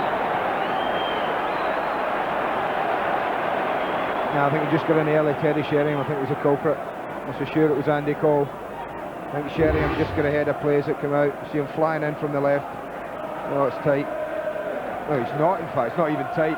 You see Sheringham's the one ahead of play, but it's not even close, that. As the ball was struck, Cole was the furthest forward, in fact, clearly onside. Yeah. Well, an example of how Sheringham's movement can not only unhinge defenders, but officials as well. Pushed by Ronnie Johnson over there.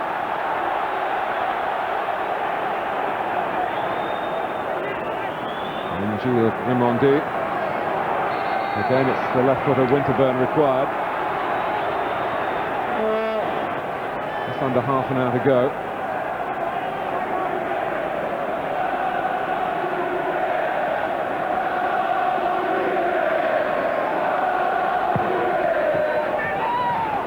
That's the last place he wanted to put it, especially with the counter-attacking abilities of Manchester United and Schmeichel's distribution.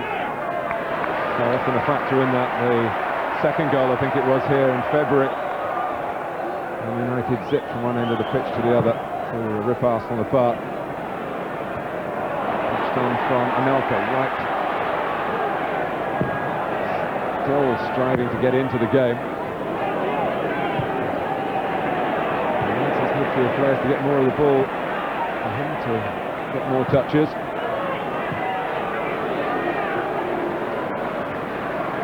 Giggs.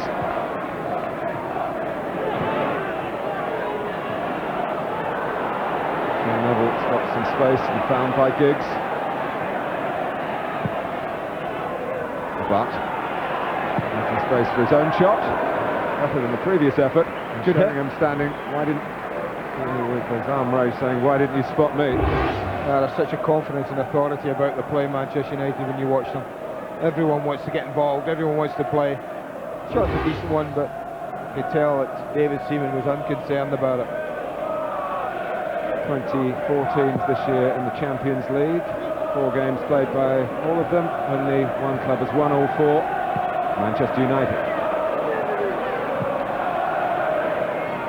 And that has not been a distraction and a deterrent in their push up the Premiership. Whether they're going to stretch away with a winning goal here remains to be seen. They certainly look like a side capable of doing that. The share of possession is quite staggering, really, for a match of this magnitude. Giggs, chased though by Anelka, effectively. Right, going right to get involved in the game. Platt. And they were saying goalkeeper's ball.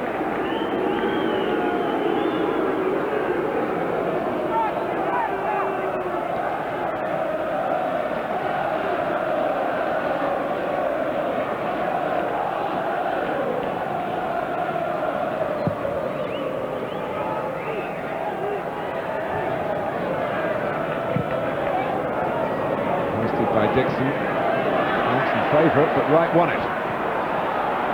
Anelka taking on Butt and Scholes. Platt. Here's Parlour. Blocked this from Johnson. Chest off from Sheringham, and suddenly Arsenal looking to improve their position and worrying about Manchester United damaging it. And Winterburn, who made a bit of a howler at Derby last weekend, looks like a man with a mission here. Ryan Giggs not happy with Terry Sheringham. He seemed to run up a cul-de-sac and he had good possession of the ball.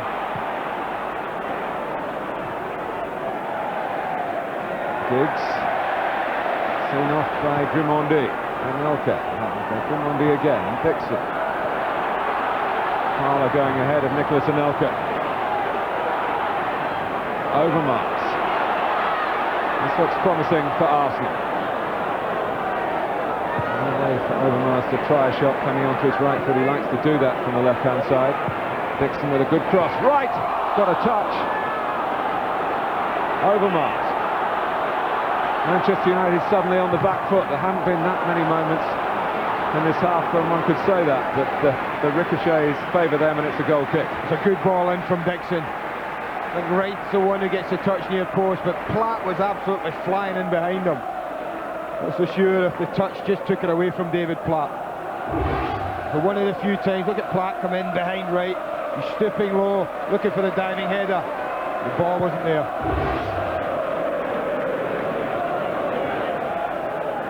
It's a great leap by Sheringham to beat Adam to seems to be climbing pretty high himself. Dixon. Anelka. Oh, right, if he'd been able to connect, he would have just had a run on Johnson then. Scholes.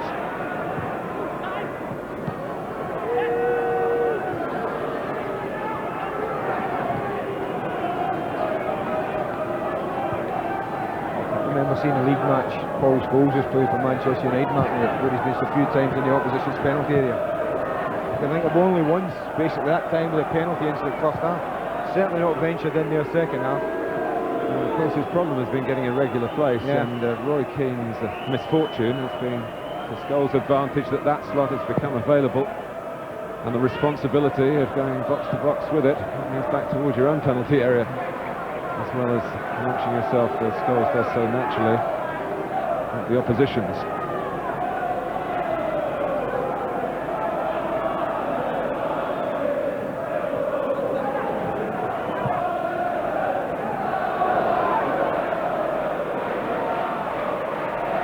Who came on for Gary Pallister with that damage back. Anyone who's had a back problem knows that they can go away as quickly as they come, so maybe all is not lost for Gary Pallister in terms of England. We'll try and keep you up to date with that.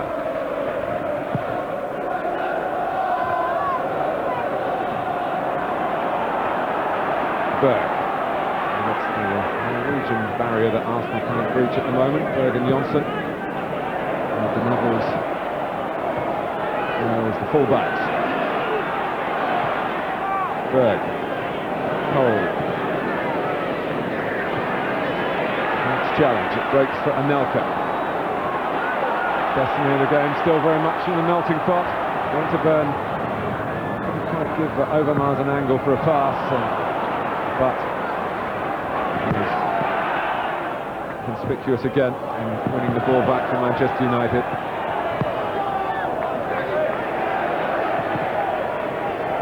Parlour.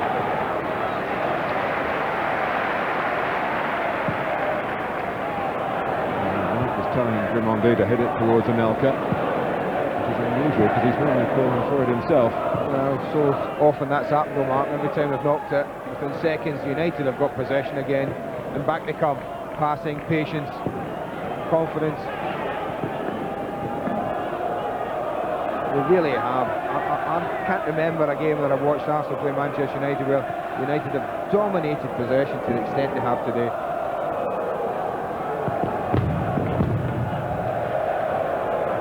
Down to the way Arsenal might have chosen to approach the game tactically? I think partly, but I think we have to hold your hands up at times and say this is a side that's playing with an amazing amount of confidence, who have 10 outfield players who all want to get on the ball. And that's an incredible stat, 61% real possession.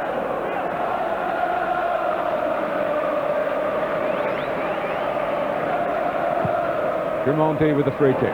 Ball jumping with Berg. Out forward by Scholes, and it drops for Andy Cole, who's seen a gap and decided to go for it. Well defended. They would have been worried about his pace. That's why they backed off where they did. Cole knew that. That's why he accelerated towards Tony Adams. And that was a good tackle.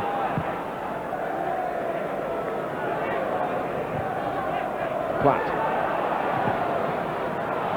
Parlour. What a fortune there for Arsenal. Anelka.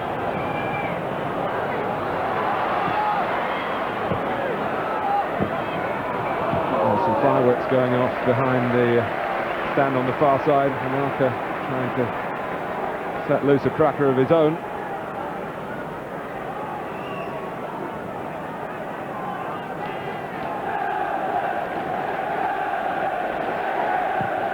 "20 minutes to go.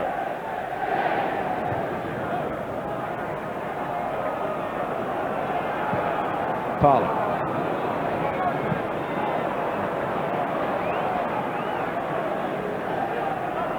Minutes to go, and number 20 for Manchester United getting ready. Gunnar Solskjaer. Again, you talk about the calibre of player on the bench, last season's leading scorer.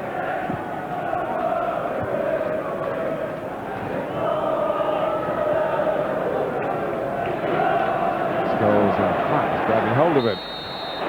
Question of whether they'll get booked for that. Martin Bodden tried to allow Scholes to get away, which it looked as though he was going to do. Yeah, he was going to allow Scholes to go, but anything come of this. But when it didn't, the inevitable free kick, then a yellow card. Time for the substitution as well. It's Ryan Giggs who goes off.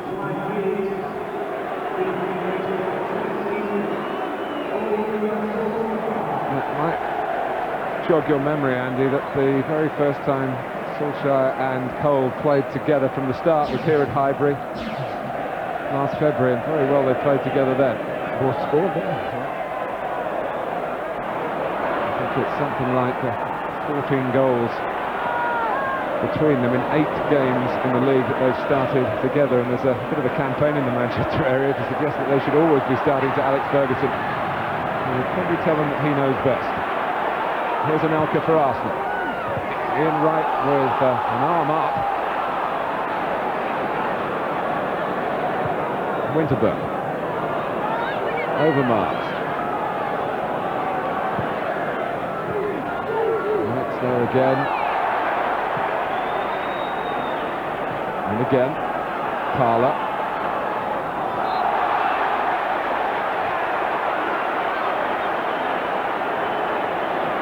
Andy Cole agreed with the decision.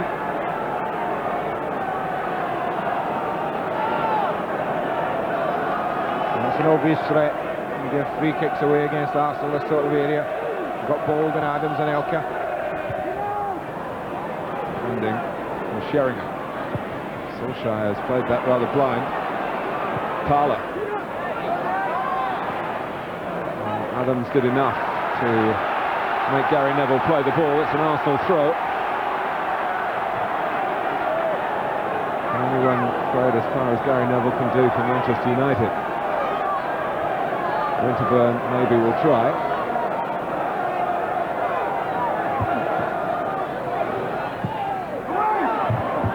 Berg didn't see the player arriving, David Platt. Yeah, it took a long time, looked around. Well, it's not the longest long throw that we'll see. No. Nigel Winterburn, but he's putting some effort into it. And he's getting it fairly well in the box. It's on the short side again. Bolt. Here's Parlour. Right. He'll get booked now, you watch this. He's gone for the ball with an arm on, I think, 3 occasions in this game, and now Martin Bodnam has lost patience. And Ian Wright, I think it's his 4th yellow card of the season, so he's on the brink.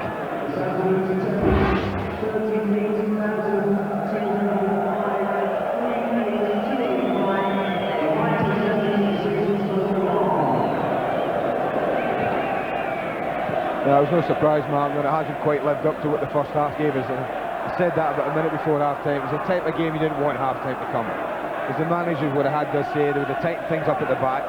That's what's happened. Although both teams have tried to go and win it, particularly United. The defenders have been found to be a bit more resolute this half.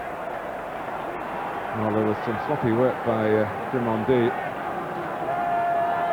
which has led to a corner here for Manchester United, looking to get in front for the first time in the match at a crucial time in the match. And both Adams and Sheringham had a long run at that. Away by Dixon on the dive. Berg. Adams is there. This is Scholes, who reacted so quickly. Bold, plenty of height to it, but he needs to go again and does. Winterburn. Oh, it's given Wright no chance, and it's typical of his afternoon. Maybe your thoughts on the man of the match came from the action in the first half. 0891 11 11 01. Let us know who you want to vote for. Sheringham.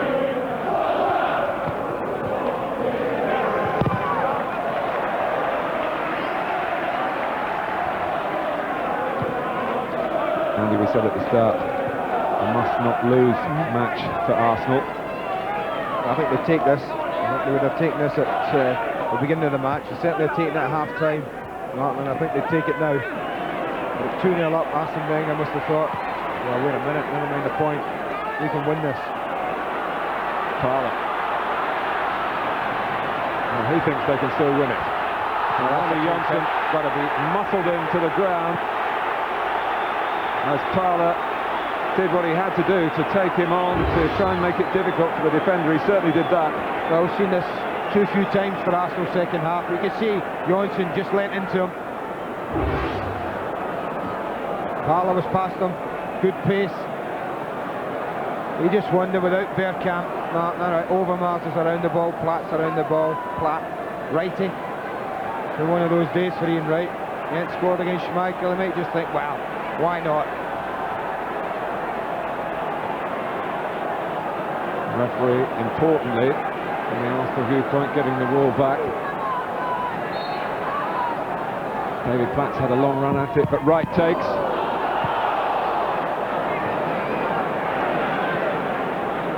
Bold. Grimondi. Fairly hopeful ball and always favour the likes of Henning Berg, but as it dropped, Arsenal looked in to seize possession again. Parlour. Dixon trying to exploit a moment's hesitation between Ronnie Johnson and Phil Neville. It was movement from Dixon, that was the thing, Mark. No one else was providing any. Right. Taken from him by Johnson. Evans had to get that right. Otherwise it would have been a booking. Deep from Dixon. Steve Bold trying to get it down for himself, I think. Adams. It's a bit more like it from Arsenal. Platt. Ian Wright! Well, it only takes a second, as they say. Well, that's the nature of the beast, isn't it? It's had nothing to go on all day. Service has been poor. First bit of concerted pressure we've had from Arsenal. 2 touches was all it needed from Wright. One to control it there. The next was been hit in an instant. Almost played off him actually by the Manchester United defender. I think it might have been Baird. So close. Well, you just wonder, Andy, whether the effects of that bruising encounter in Holland might take something out of Manchester United in the closing minutes here. Well, it might. Up till now, it hasn't looked the case. I think when you control the ball, Mark, when you have possession of it, it doesn't physically exert you as much as chasing it when you don't have it. So what United have done today, they've had the ball for the majority. And when you're winning matches, as Manchester United have been doing 4 in a row before today. But more than ever, the last 10-15 minutes in football at this level can produce winners. And we approach that time.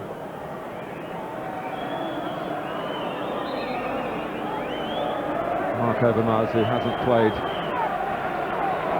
in the 3 previous games, a foot injury. And in fact, I think he's only played 2 full 90 minutes for the change the first mind, team. Martin, and Elka's going off. He might play the full 90 minutes here. There's been a bit of a change. And Overmars seemed willing to go, but was sent back. And Elka is replaced by the Liberian, Christopher Ray. Known in the dressing room as cousin of, because he is cousin of the great George Weah.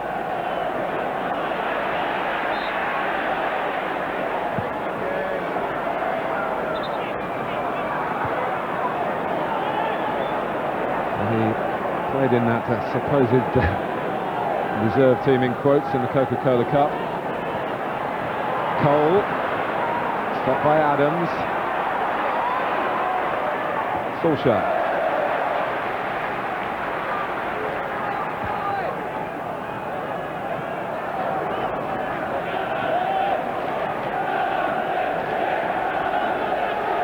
And we're into the final 10 minutes.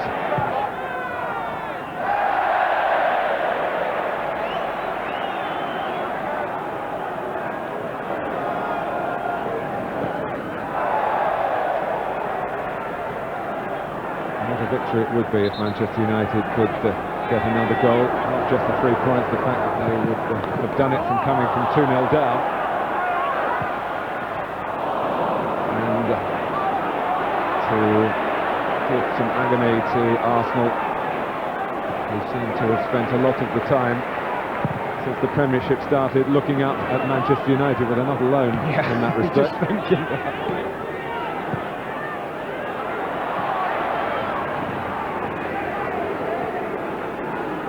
Arsenal 10th, 4th, 12th, 5th and 3rd in the 5 seasons of the Premiership, as against first, 2nd, 3rd.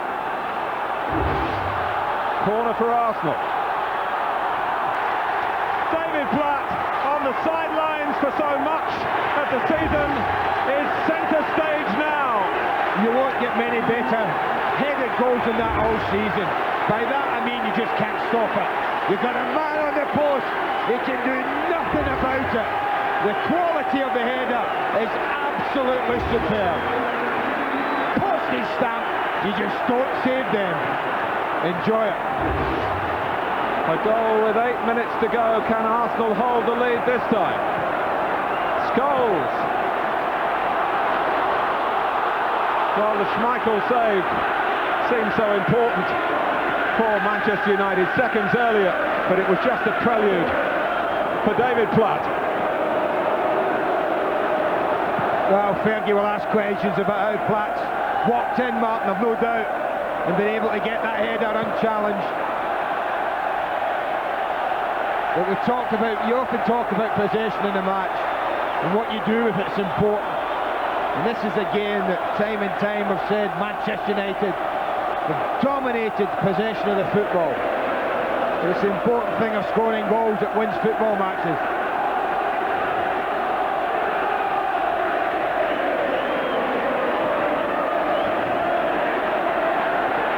Flat pass. Suddenly Arsenal are bombing. Ray.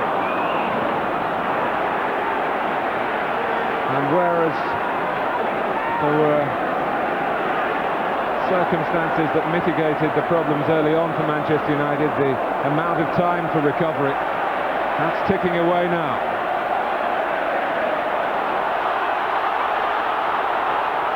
Winterburn not settling for what Arsenal have. But Scholes and Drummond, referee, had a good look at that and what was maybe developing afterwards. Parlour. That's great play from him. Held it up well, didn't panic. Flat. They've only lost once in the league, Manchester United at Leeds. Overmars deflection over the top corner. Well, it's amazing football. This has been a game that United have been so comfortable all half now, but suddenly it's picked up a pace. And Arsenal have suddenly got the bit between their teeth. Well, the fact is, Andy, the side that haven't had the ball for long periods in the game have the lead with less than 5 minutes to go.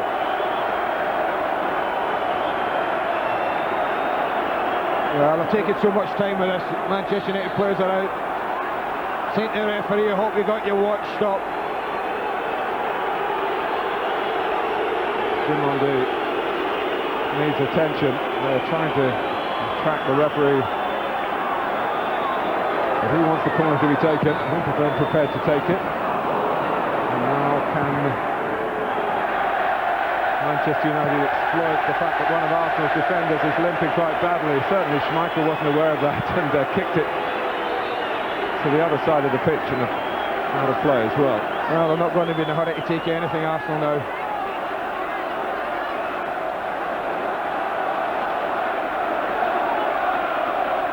Right. Scholes, Cole, pursued by Platt. David Platt, had Southampton chosen him, would have been the manager at the Dell by now, but David Jones got the nod.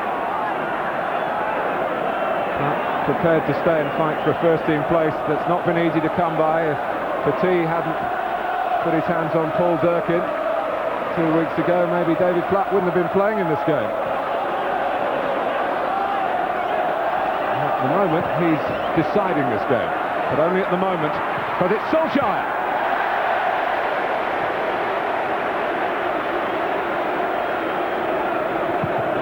Well, the response has been, as you would expect, very positive from United, but they've got to take chances. They might just leave one or two gaps in the last 2 or 3 minutes.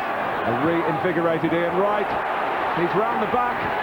Ray! Oh, he's missed it! Well, you won't get a better chance than that. You will not get a better chance than that to score against Manchester United.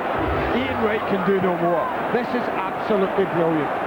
Not only does he skip past Johnson, he keeps it in, and then he says to his mate, go on, make a name from yourself.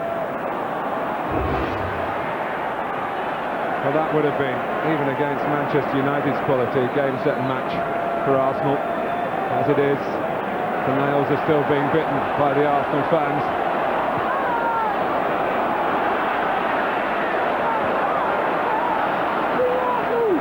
Parlour.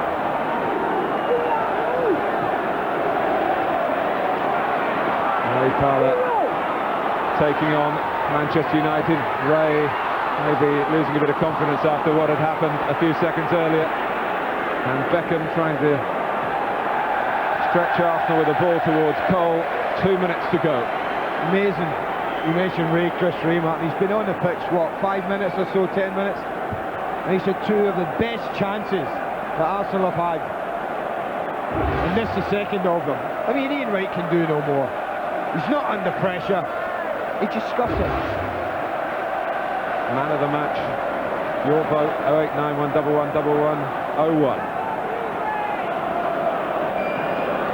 I hope your phone is near the television, because I wouldn't want you to miss what's happening here. Alex Ferguson hoping that time will be generously added on. Scholes. Platt's challenge. Overmars. Here's Christopher Ray, who was playing with Monaco, then loaned to another French club, Guingamp, last season. Obviously one noted in the past by Arsène Wenger.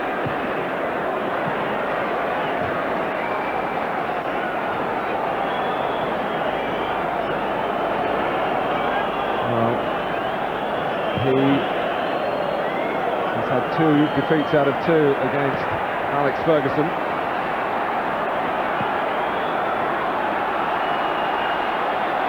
Beckham, Gary Neville. 4 in a line in Manchester United blue. Scholes. Beckham, so many of the United players capable of scoring. Philip Neville. Platt using his head to good advantage again. Dixon. It is now a case of time added on. Adams flag it up, and Arsenal happy to get the offside. The 2 Sheringham goals seemingly in vain now, unless... Well, I think there'll be quite a bit of time, Martin, to add on. It was almost 5 minutes first half. I certainly think there'll be at least half of that.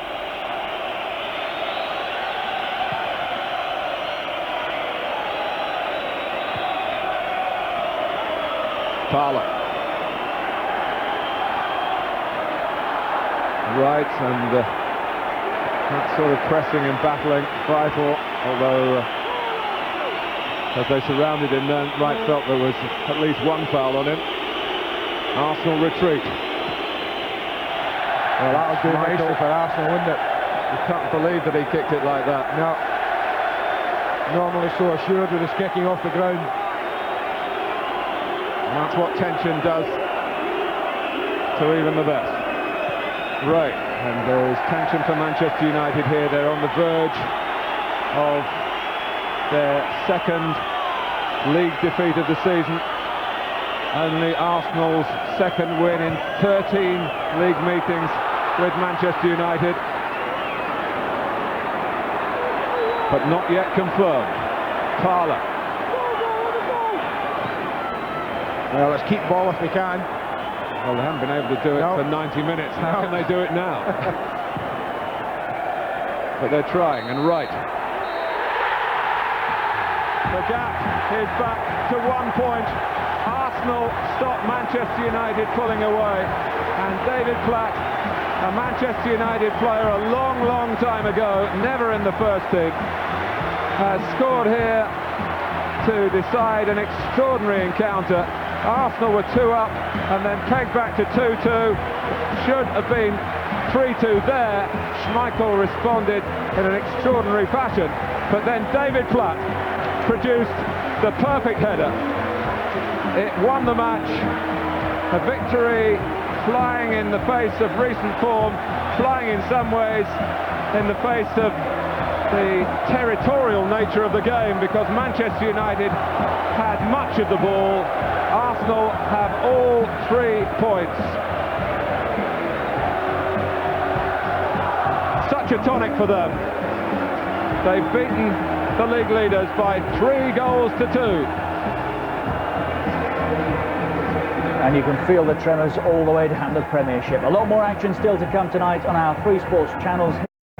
Man of the match lines are still open. 0891 111101 is the usual number. 0891 111101. Goals from Stamford Bridge to come. Reaction from Highbury, where Arsenal have beaten Manchester United by 3 goals to 2. Well, Well, an absolute stormer at Highbury. Manchester United beaten for only the second time this season. A rare win for Arsenal against United. 3-2 the final score. David Platt's late goal won it for the Gunners. But you look at those facts, the action areas first half, the possession, and Manchester United will be asking themselves, how on earth did we come out of this with nothing at all? Look at the possession, 57% over the course of the game. Although Arsenal had the better of those action areas second half, probably on the balance of the last 10 minutes or so. Man of the match. A number of contenders, I would have thought. Anelka, 11%. Parlour, 25%. Sheringham, 51%. 13% the others. So Teddy Sheringham wins it with 51% of the vote. And they're happy enough, and they will be for some time yet. Very well done, Arsenal. The Man of the Match prize winner, incidentally, Janet Frimpton, and I believe that is correct, from Salford in Manchester, doubtless a Manchester United fan, so well done to you, Janet. That is some consolation. Maybe. Paul Merson and Steve Bruce are with us, have thoroughly enjoyed the afternoon, no question about that. And Manchester United beaten, Steve, but they leave here, I would think, their heads up nonetheless. Yeah, I think they'll be a bit disappointed when you look at the possession they have had. I don't think they've really created a lot in the second half, and maybe, you know, coming back from the big European time, maybe had something to do with that. But, you know, and I can't remember them ever conceding a goal from a corner either. They'll be so disappointed because Peter's made a great save, and then all of a sudden they go to sleep a little bit on the corner, and Platty scores it. You pleased? Yeah, very. Yeah, it's a great result for Arsenal. You know, they come out second half. I think they're much more solid with a back three centre halves, and you know, I think that showed second half. I don't think Man United looked like scoring second half. Chelsea, of course, have also well, helped to put a smile on their face for you today. They were playing West Ham at Stamford Bridge. Remember, each and every time.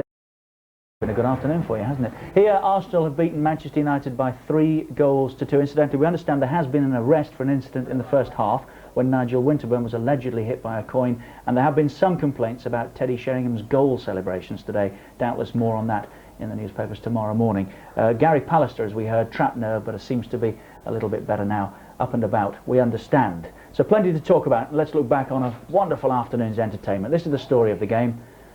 Manchester United coming into this off the back of a terrific performance in Europe. Heads up. Arsenal a little tentative, would that be fair, Paul, early on? Yeah, prepared to very sit much and so. break? Yeah, they just sort of invited Man United onto them, and you know, they got the 2 goals in front, and I think then they should have come out and played a bit more, but they invited Man United on, and it's all credit to Man United. They got back in the game, and they'll be very disappointed they've lost it. No criticism there, Steve, well, I was going to say your goalkeeper, but Manchester United's goalkeeper? Yeah, I think it's very difficult when it goes through the leg of a defender, you know. It's really difficult because he's a bit unsighted. But I think for the second one he'd be a little bit disappointed about, even though there is people in front of him. Sheringham got the man of the match vote. What about Ray Parlour's contribution then? Yeah, I thought he was terrific for Arsenal today. He showed a lot of enthusiasm and a great energy. He got about the pitch. Did very, very well. So 1-0 Arsenal at the moment. I think in here somebody said hit it, and Vieira did. What about that, Paul? Should he have done better? Yeah, I think he should have done better. He has seen it late, but he's gone straight over his head. But you know, he did make amends in the second half with a great save. You know, he's a great goalkeeper, and you expect him to save him because he's that good. And I was going to say that, you know, magic, Steve, haven't they, really? Yeah, they had some great possession, and that's a wonderful ball from Gary Neville, and I don't think any of us, I think even you could have made a stick line from 6 yards, Richard, there today. It's one of them where you just hit the target and it goes in. I'm not going to disagree with you this time. Okay. That was a great goal, wasn't it? Yeah, that's a classic strike. Hit it early or the chance is gone, isn't it? Yeah, it's a great finish. I mean, nobody was expecting anything of that. It's a great little touch from Ryan, and this is a great technique to hit it, and one movement on his wrong foot. That's a great goal. That's a former Spur. You'll have enjoyed that, Paul, won't you?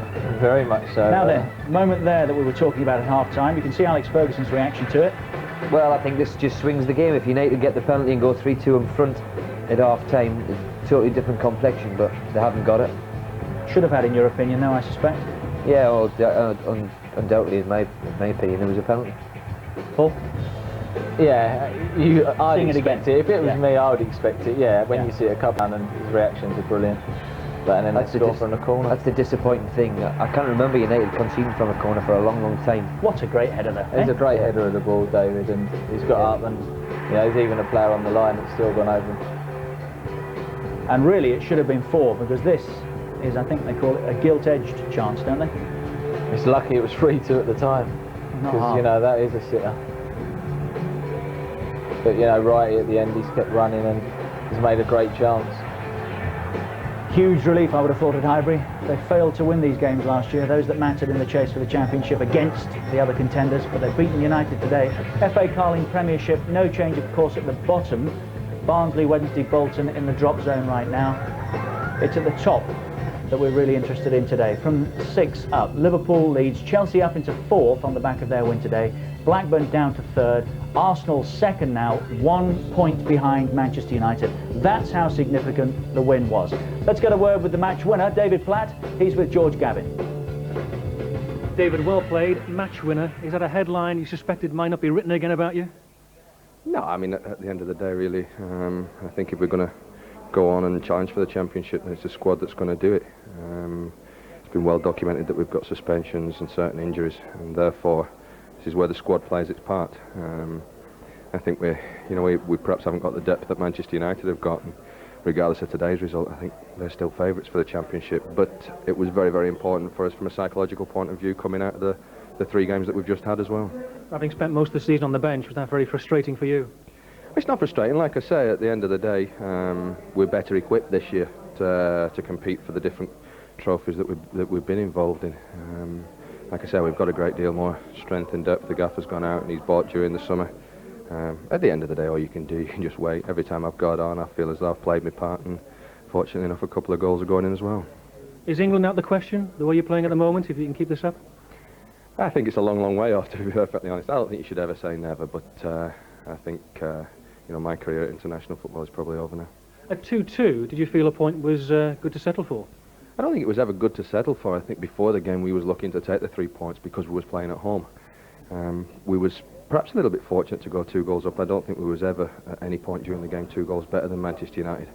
Once we got to that position, they started to push more players forward, and we perhaps got a little bit deep defensive-wise, and it gave Teddy the movement and the space to be able to come off our defence and start to create problems for us, and it's Teddy who's got the 2 goals to bring them back into the game. We've gone in at half-time and decided, perhaps a little bit of necessity, Patrick Vieira injured, to change it around a little bit, to go 3 centre-halves and push in on them a little bit more, making sure that when Teddy did drop off that there was one of the centre-halves that went with him, and I think in the second half we looked better equipped to win the game. And does that tighten the whole title race up, do you think? Well, obviously it has, yeah. If not, Man United would have gone 7 points clear of us, 4 points clear of Blackburn.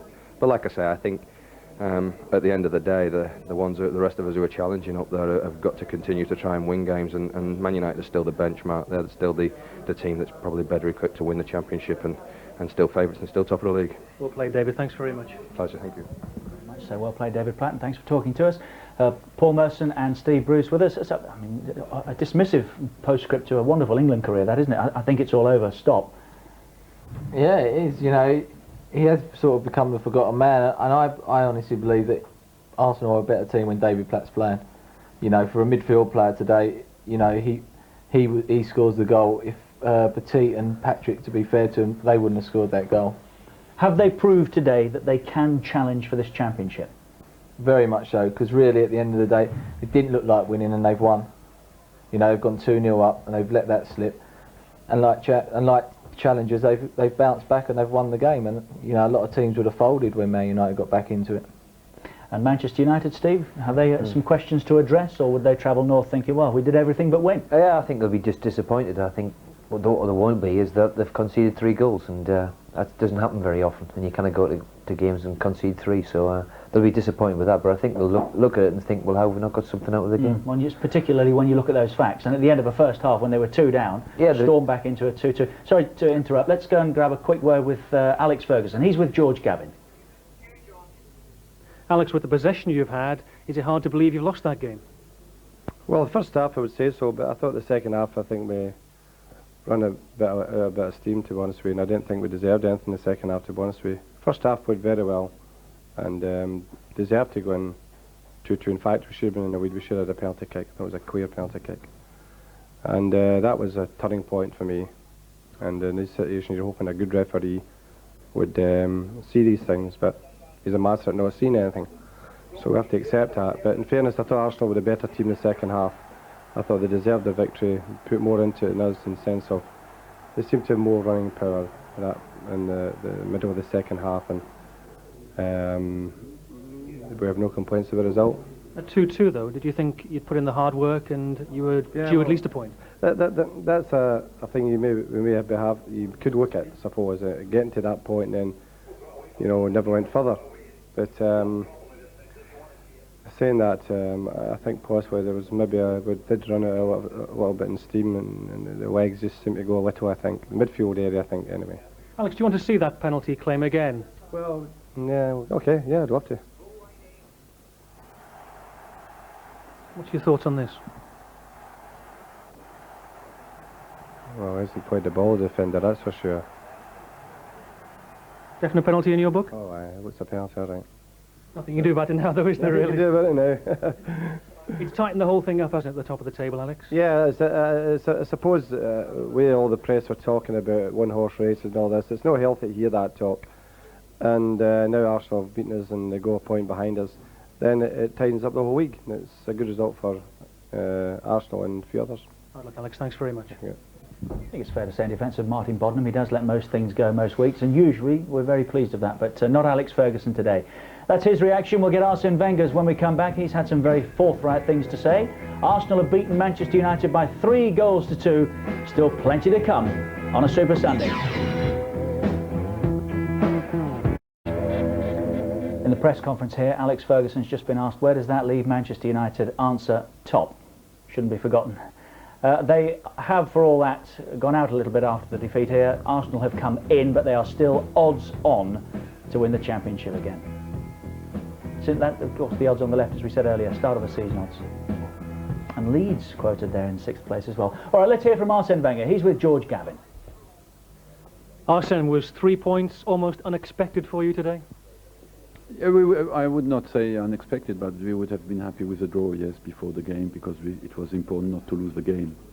But of course, after 20 minutes, I expected the 3 points, and I must say, after our first 2 goals, Manchester had a great reaction, and we were let them play too much. And at half time, I changed because I had just a feeling at half time that we could only lose, and we were more solid in the second half and created some good chances. And I think as well that Man United dropped their level in the second half, and we looked never really under a threat of a goal in the second half, and in the first it was totally different.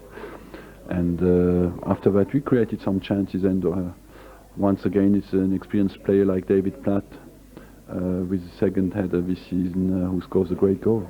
Would you let him go from the club? Did you consider leaving him out of the club altogether, because he's come in today and scored a fantastic winning goal, hasn't he? He scored a fantastic winning goal, and I think as well that he's a fantastic professional. He has shown it since the beginning of the season, because he didn't always play, but his behaviour, he gained even more respect by everybody here in the club. So he's part of the team like everybody, but he had a very good game today, especially in the second half with Ray Parlour in front of the defence. And is it more satisfying winning without key players? It's it's more satisfying because a little bit more unexpected, but I think as well it shows the spirit of the team and the strong spirit of the players, of all these experienced players. And once again, the typical Arsenal spirit made the difference. If you look at the table now, probably 4 teams very close together. Is that something you expected? Yes, I said that to the journalist. Even if we had lost the game, I don't think that it will be as easy as everybody thinks it for Man United. There are many strong teams in the Premier League now, and until the end I think it will be very close for 5 or 6 teams. Arsene, thank you very much. Thank you. It's very interesting and honest, isn't it? Half-time he thought there was only one team going to win it, Paul, and that was Manchester United. Would that explain the changes? We know Vieira was injured, but he did go 3 at the back then, didn't he? Yeah, I think he'd have probably gone 3 at the back anyway with the way he was talking then. You know, I think that's the best way for Arsenal to play. You know, the full-backs like getting forward, and it still leaves 3 at the back. But, you know, Arsene, he's so honest, you know, as he said, you know, he didn't expect him to win. So that's a real bonus today, isn't it? 3-2. Very much so. You know, it was important, as we said before, not to lose, but to win and not play well. I didn't play well at all. You know, but second half they were very tight and they were back to their normal self. Didn't even look like letting it go in. Alex Ferguson's still feeling as though Manchester United should have had a penalty. I think the opinion in here is now universal. Steve Bruce half-time said penalty. Paul was unsure. Here it comes one more time. Any doubts now, Paul, as you see it again? No, it's definitely a penalty, but you know, and we at have seen 2-2, you it see that 6 times. turns the game, doesn't it? Oh yeah, you know, they step up, they take the penalty and they're 3-2 up, and you know the Arsenal heads are going to drop then from being 2-0 up. But second half, Arsenal come out, they can't play any. If indeed it was fair, converted, I mean, United have missed a couple already this season, haven't they? And Dennis Owen was not out there, of course, so you'd expect somebody to we are mistake it. presuming, aren't we? But and then Peter Schmeichel makes that save at 2-2, and as you said, they'd be so disappointed, United, off the back of that, to concede, wouldn't they? Yeah, they would. I mean, this is a terrific save. I mean, he's stuck his big left hand up there and clawed it out. And then maybe they just go to sleep a little bit on the corner because it's a bit disappointing. I know it's a good header from David Platt, but I think they'll be disappointed that they didn't deal with a corner kick.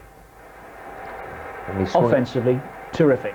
But you're disappointed about the way it was defended, are you? Yeah, I would be disappointed. It's a great header, but I think you're disappointed when somebody scores against you from a corner. I mean, I think it's Dave Beckham up there. He's turned his back a little bit on it. David Beckham trying to get up there. He'd be a little bit disappointed with that, I would think. But about the only place he could go, it did. It did, yeah. I mean, it was a terrific header from David Platt. Not taken away from him that, but I think when you concede from a corner like that to lose a game in a big game, it's disappointing. So if Manchester United had opened that 7-point gap, they'd have been breathing a great deal easier tonight. They haven't. Arsenal are a point behind. So how do you feel at this stage if you're a Manchester United player, supporter? Well, I think always the league. I mean, if they go 7 points clear, then they're going to take some catching. Let's be honest about the thing. But I think the league doesn't really take into shape until you're there in February and March, because then the tickly bit starts, and United have been there for the last 4 or 5 years and know what it's like to win a league. It's very, very difficult.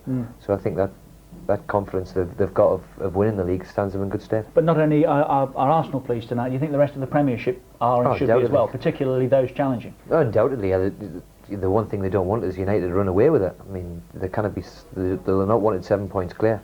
Now with just concertina's everything up there, and there's 1 point between 4 or 5 clubs. Thank you for joining us. Good afternoon to you.